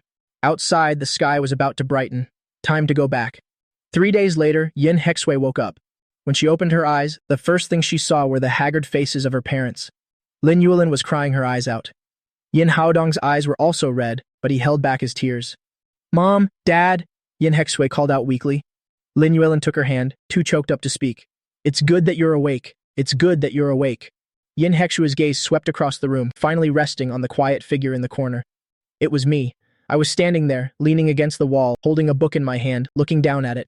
Sensing her gaze, I looked up and walked over. I checked her pulse. "You're fine now," I said. "Just get some good rest. You'll recover in a month." Yin Hexu looked at me and suddenly asked, "Did you save me?" I didn't say anything, just nodded. Tears suddenly welled up in Yin Hexu's eyes. She remembered the last time. It was also this man who had pulled her back from the brink of death. Back then, she was skeptical. Only now did she realize this man had really saved her twice. "Thank you," she said, her voice choked. I smiled. "No need to thank me. Just rest well." I turned to leave, but Yin Hexue suddenly called out to me. "Young Master Lin." I turned my head. "Will you come visit me again?" Yin Hexue asked, her eyes filled with anticipation and a touch of indescribable shyness. I was stunned for a moment, then shook my head. "No, I'm going back to Jingcheng tomorrow." The light in Yin Hexu's eyes dimmed, but she quickly smiled again. Then I wish you a safe journey." I nodded and walked out of the room. In the hallway, Yin Haodong was waiting for me. "Young Master Lin, are you sure you won't stay a few more days?" Yin Haodong said sincerely. "I'd like to thank you properly." I shook my head. "Someone is waiting for me at home." Yin Haodong understood my meaning and sighed. "All right then, I'll take you to the airport." "No need." I said, "You still have many things to handle at the hospital. I can just get a taxi myself." Yin Haodong insisted on taking me, so in the end, I had to agree. On the way to the airport, neither of us said much.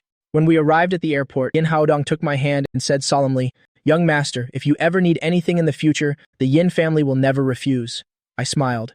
"Xiao Yin, you're too kind. Hexue is a good kid. Take good care of her." Yin Haodong nodded, seeing me to the security gate. As the plane took off, I watched Xinjiang shrink outside the window. A strange feeling welled up inside me. This city. I've lived here for 5 years. I've been through so much. The good, the bad, the sweet, the bitter. Now, I was finally leaving for good. I remember when I first came to Xinjiang, I was still a passionate young man, thinking love could conquer all. Now I was leaving with a weary body, but I had unexpectedly found a new place to belong. Fate is truly unpredictable. When the plane landed at Jingcheng Airport, it was already evening. I walked out of the arrivals gate and saw Tang Yui at a glance. She stood in the middle of the crowd, wearing a simple white shirt and jeans, yet she still stood out so much. Seeing me, Tang Yui smiled and walked over. She naturally linked her arm with mine. "You're home? Are you tired? It's a good thing you're okay. That's great. Let's go. Let's go home and eat. Mom made the braised pork you like." I looked at her. Suddenly I smiled. This is the life I've always wanted. No grand drama, no intense passion, no life or death vows, just simple warmth, and someone always waiting for me to come home. "Okay," I said, "let's go home." Half a year later, in Qintan, my married life with Tang Yui was simple but warm. I took over the Lin family's pharmaceutical business. I gradually brought the formulas I had accumulated over the years to the market. Under my leadership, Lin Pharmaceuticals launched 7 new drugs in just half a year. Each one had remarkable effects. They received sky-high praise. Everyone in the industry said the Lin family's Keelan son truly lived up to his reputation. Tang Yui wasn't idle either. She continued her investment work. With a sharp eye and precise moves, she made another several hundred million in just half a year. Everyone in Qintan's social circles said that I and Tang Yui were a match made in heaven. That evening, the two of us rarely had free time. We were curled up at home watching a movie. It was an old film, Roman Holiday. Tang Yui leaned on my shoulder, watching intently. "Lin Fang," she suddenly said, "tell me if one day we had to part ways like in the movie, what would you do?" I was stunned for a moment. Then I smiled. "That won't happen. Why? Because I'm not a reporter, and you're not a princess." I gently wrapped my arm around her shoulder. "We're ordinary people, living an ordinary life. We don't need to be apart." Tang Yui thought for a moment. She saw that I was right, so she nodded, and continued watching the movie. When the movie ended, my phone rang. It was Yin Haodong. "Mr. Lin, sorry to bother you." Yin Haodong's voice sounded very relaxed. "It's nothing major. Just wanted to give you an update. The Chen family matter has been settled." I nodded. "How did it go?" "Chen Wanian was sentenced to 15 years. Chen Guofu, 10 years. That Miao Jiang sorcerer has also been arrested," Yin Haodong said. "It's all thanks to you. Otherwise, our Yin family would have had a hard time escaping this disaster." "Xiao Yin, you're too kind," I said. "How is Hexue?" "Much better. She has fully recovered." Yin Haodong paused for a moment. Suddenly he chuckled. "Ah, Mr. Lin. There's something I wanted to tell you." "What is it?" "It seems little Hexue has taken a liking to you." Yin Haodong's voice carried a hint of helplessness. "She mentions you every day." She says she wants to visit you in Qinthan. I was stunned for a moment. Then I laughed. It's just childishness. She'll be fine after a while. I hope so. Yin Haodong sighed. All right then, I won't bother you anymore. Come visit Tanjiang when you have the chance. I hung up the phone. Tang Yui looked at me. She raised an eyebrow. Who is that? Yin Haodong said Miss Yin likes you. I answered honestly. Tang Yui shot me a glare. Another one. Your luck with women is really too strong. I laughed. Are you jealous? Jealous? Tang Yui scoffed. Me, Tang Yui, jealous? I just find it annoying. One after another, they don't know their own limits. I looked at her and suddenly leaned in close. I kissed her lightly on the cheek. Tang Yui was stunned for a moment. Her cheeks flushed slightly. What are you doing? Nothing, I said with a smile. Just wanted to kiss you. Tang Yui gave me a look, but she didn't pull away. The moonlight streamed in through the window, illuminating our two intertwined shadows. This is life. Simple, warm, with you by my side. 5 years later, at the Lin family's old residence in Qinthane, in the courtyard, a 3 or 4-year-old girl was chasing a butterfly. Her laughter was crisp and clear. The little girl had 2 small pigtails. She wore a small floral dress. As she ran, her skirt fluttered. Like a little angel. Run slowly, don't fall, dear. Tang Yui sat under the eaves, holding a book in her hand, but her eyes followed her daughter. Mommy, butterfly. The little girl pointed at the butterfly flying away, stomping her foot anxiously. The butterfly has to go home, dear. Tang Yui smiled and waved. You should come home too. Wash your hands and eat. The little girl pouted and reluctantly walked over. She climbed onto the steps and threw herself into her mother's arms. Where's Daddy? The little girl asked. Daddy's in the study. He'll be out in a moment. Just as she finished speaking, I walked out of the study. Holding a small box, Daddy. The little girl immediately rushed over. I picked her up and kissed her on the cheek. Good girl. Daddy brought a present for you. The little girl's eyes lit up. What is it, Daddy? I opened the box. Inside was a delicate little jade pendant, carved in the shape of a butterfly. It was incredibly lifelike. Wow, the little girl exclaimed in amazement. Her tiny hand carefully touched the jade. It's so pretty. Do you like it? I love it. The little girl nodded vigorously. Thank you, Daddy. Tang Yui walked over. She looked at the jade pendant and smiled. Buying things for her again? The house is almost full of her things. It's a rare occasion, I said, as long as she likes it. The family went inside and sat around the dining table. The nanny served the meal. It was all the little girl's favorite dishes. During the meal, the little girl suddenly asked her father, Grandma said you were married before. Is that true? The atmosphere at the table suddenly froze. Tang Yui glanced at me but said nothing. I put down my chopsticks and looked at my daughter. It's true, I said seriously. But that was a very long time ago. So where is that auntie now? She's in a very faraway place, I said, speaking of my life.